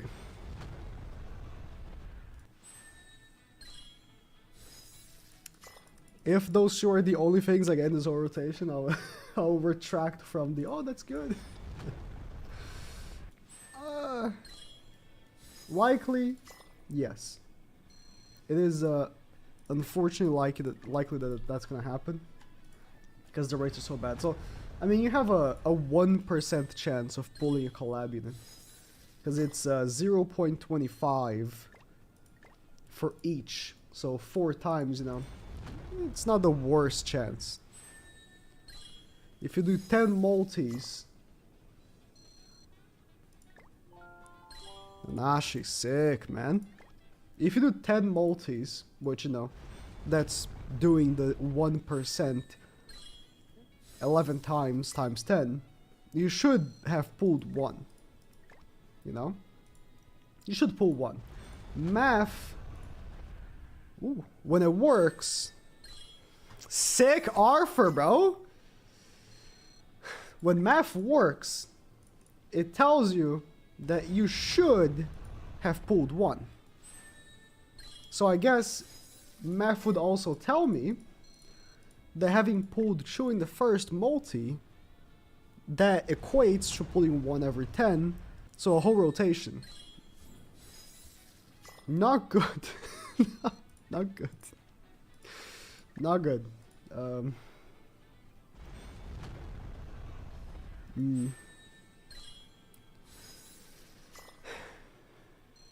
It's I'm not buying anymore after I am. I'm just gonna 6-6 all of them in this video. I don't care. I was say I don't want to just keep on summoning because I find it very boring to summon. You know, I lost the excitement for summoning years ago. You can only summon so much until it's just all a blur, right? It's just, oh, I'm not pulling the character. Until, oh, I pulled the character, okay. It's all a blur, right? But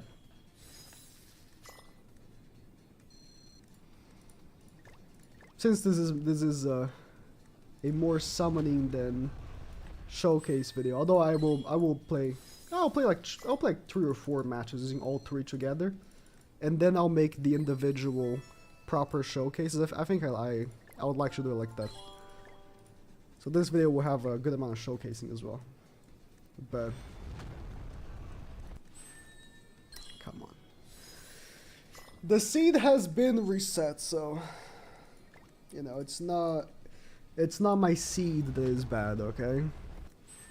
Or sorry, the game seed. That's a not a good way of saying that.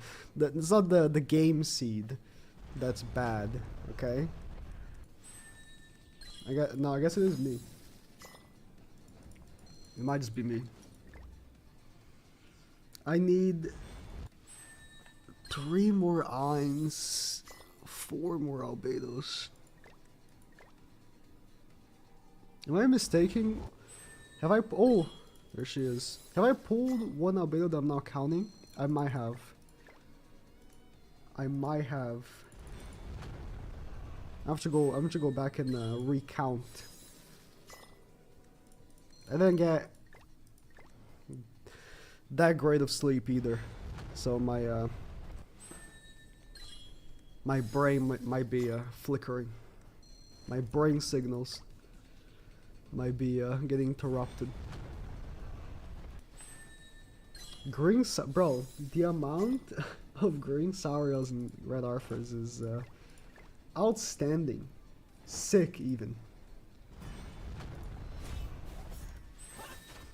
Very cool, very cool. Don't underestimate the strength of the forest humans. Okay.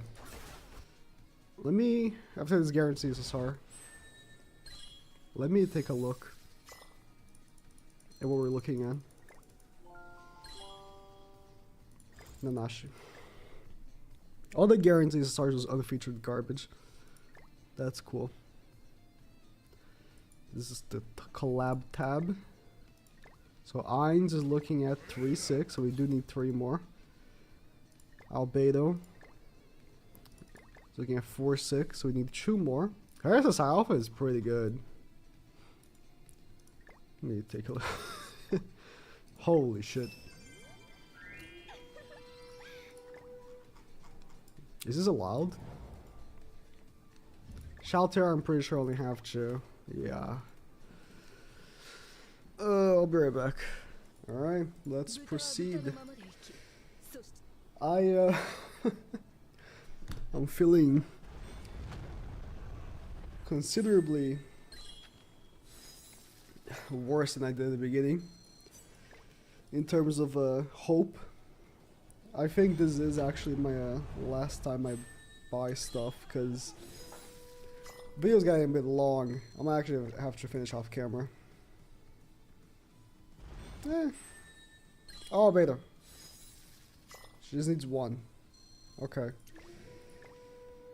I mean, putting dupes of her is not the worst thing, because I can swap. But that means 3. Not just, you know, any dupe transfer to another dupe.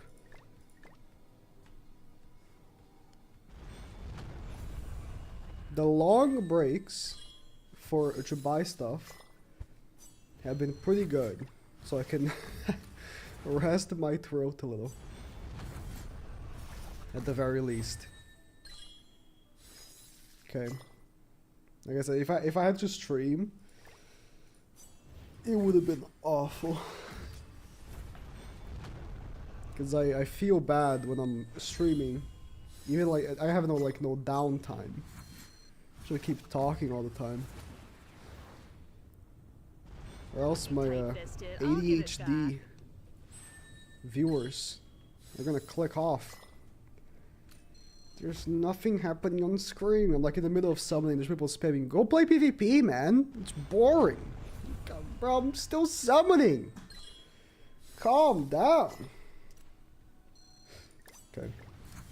I guess I'll pick an Eins. Sick multi, man. What am I, 2019? What is this? Pick an Eins. And then I think Shelter is the one that's with the least copies now. Because I just haven't picked any over. The only copies I've had I pulled. I believe I have 4 Eins. I think. 5 Albedo, 3 Shaltiar, 4 Kaidas if I count his free. So the end is in sight, at least. The end is plausible. I hope I can, at the very least, get the relic for Eins and Albedo, because Eins relic gives basic stats, so that's pretty good. Oh, Shelter, nice. It's pretty big for the whole team. Shelter's relic, it's, unless I'm misremembering what it does, it's just like heal stuff, right? Let me take a look. If it is just healing stuff, then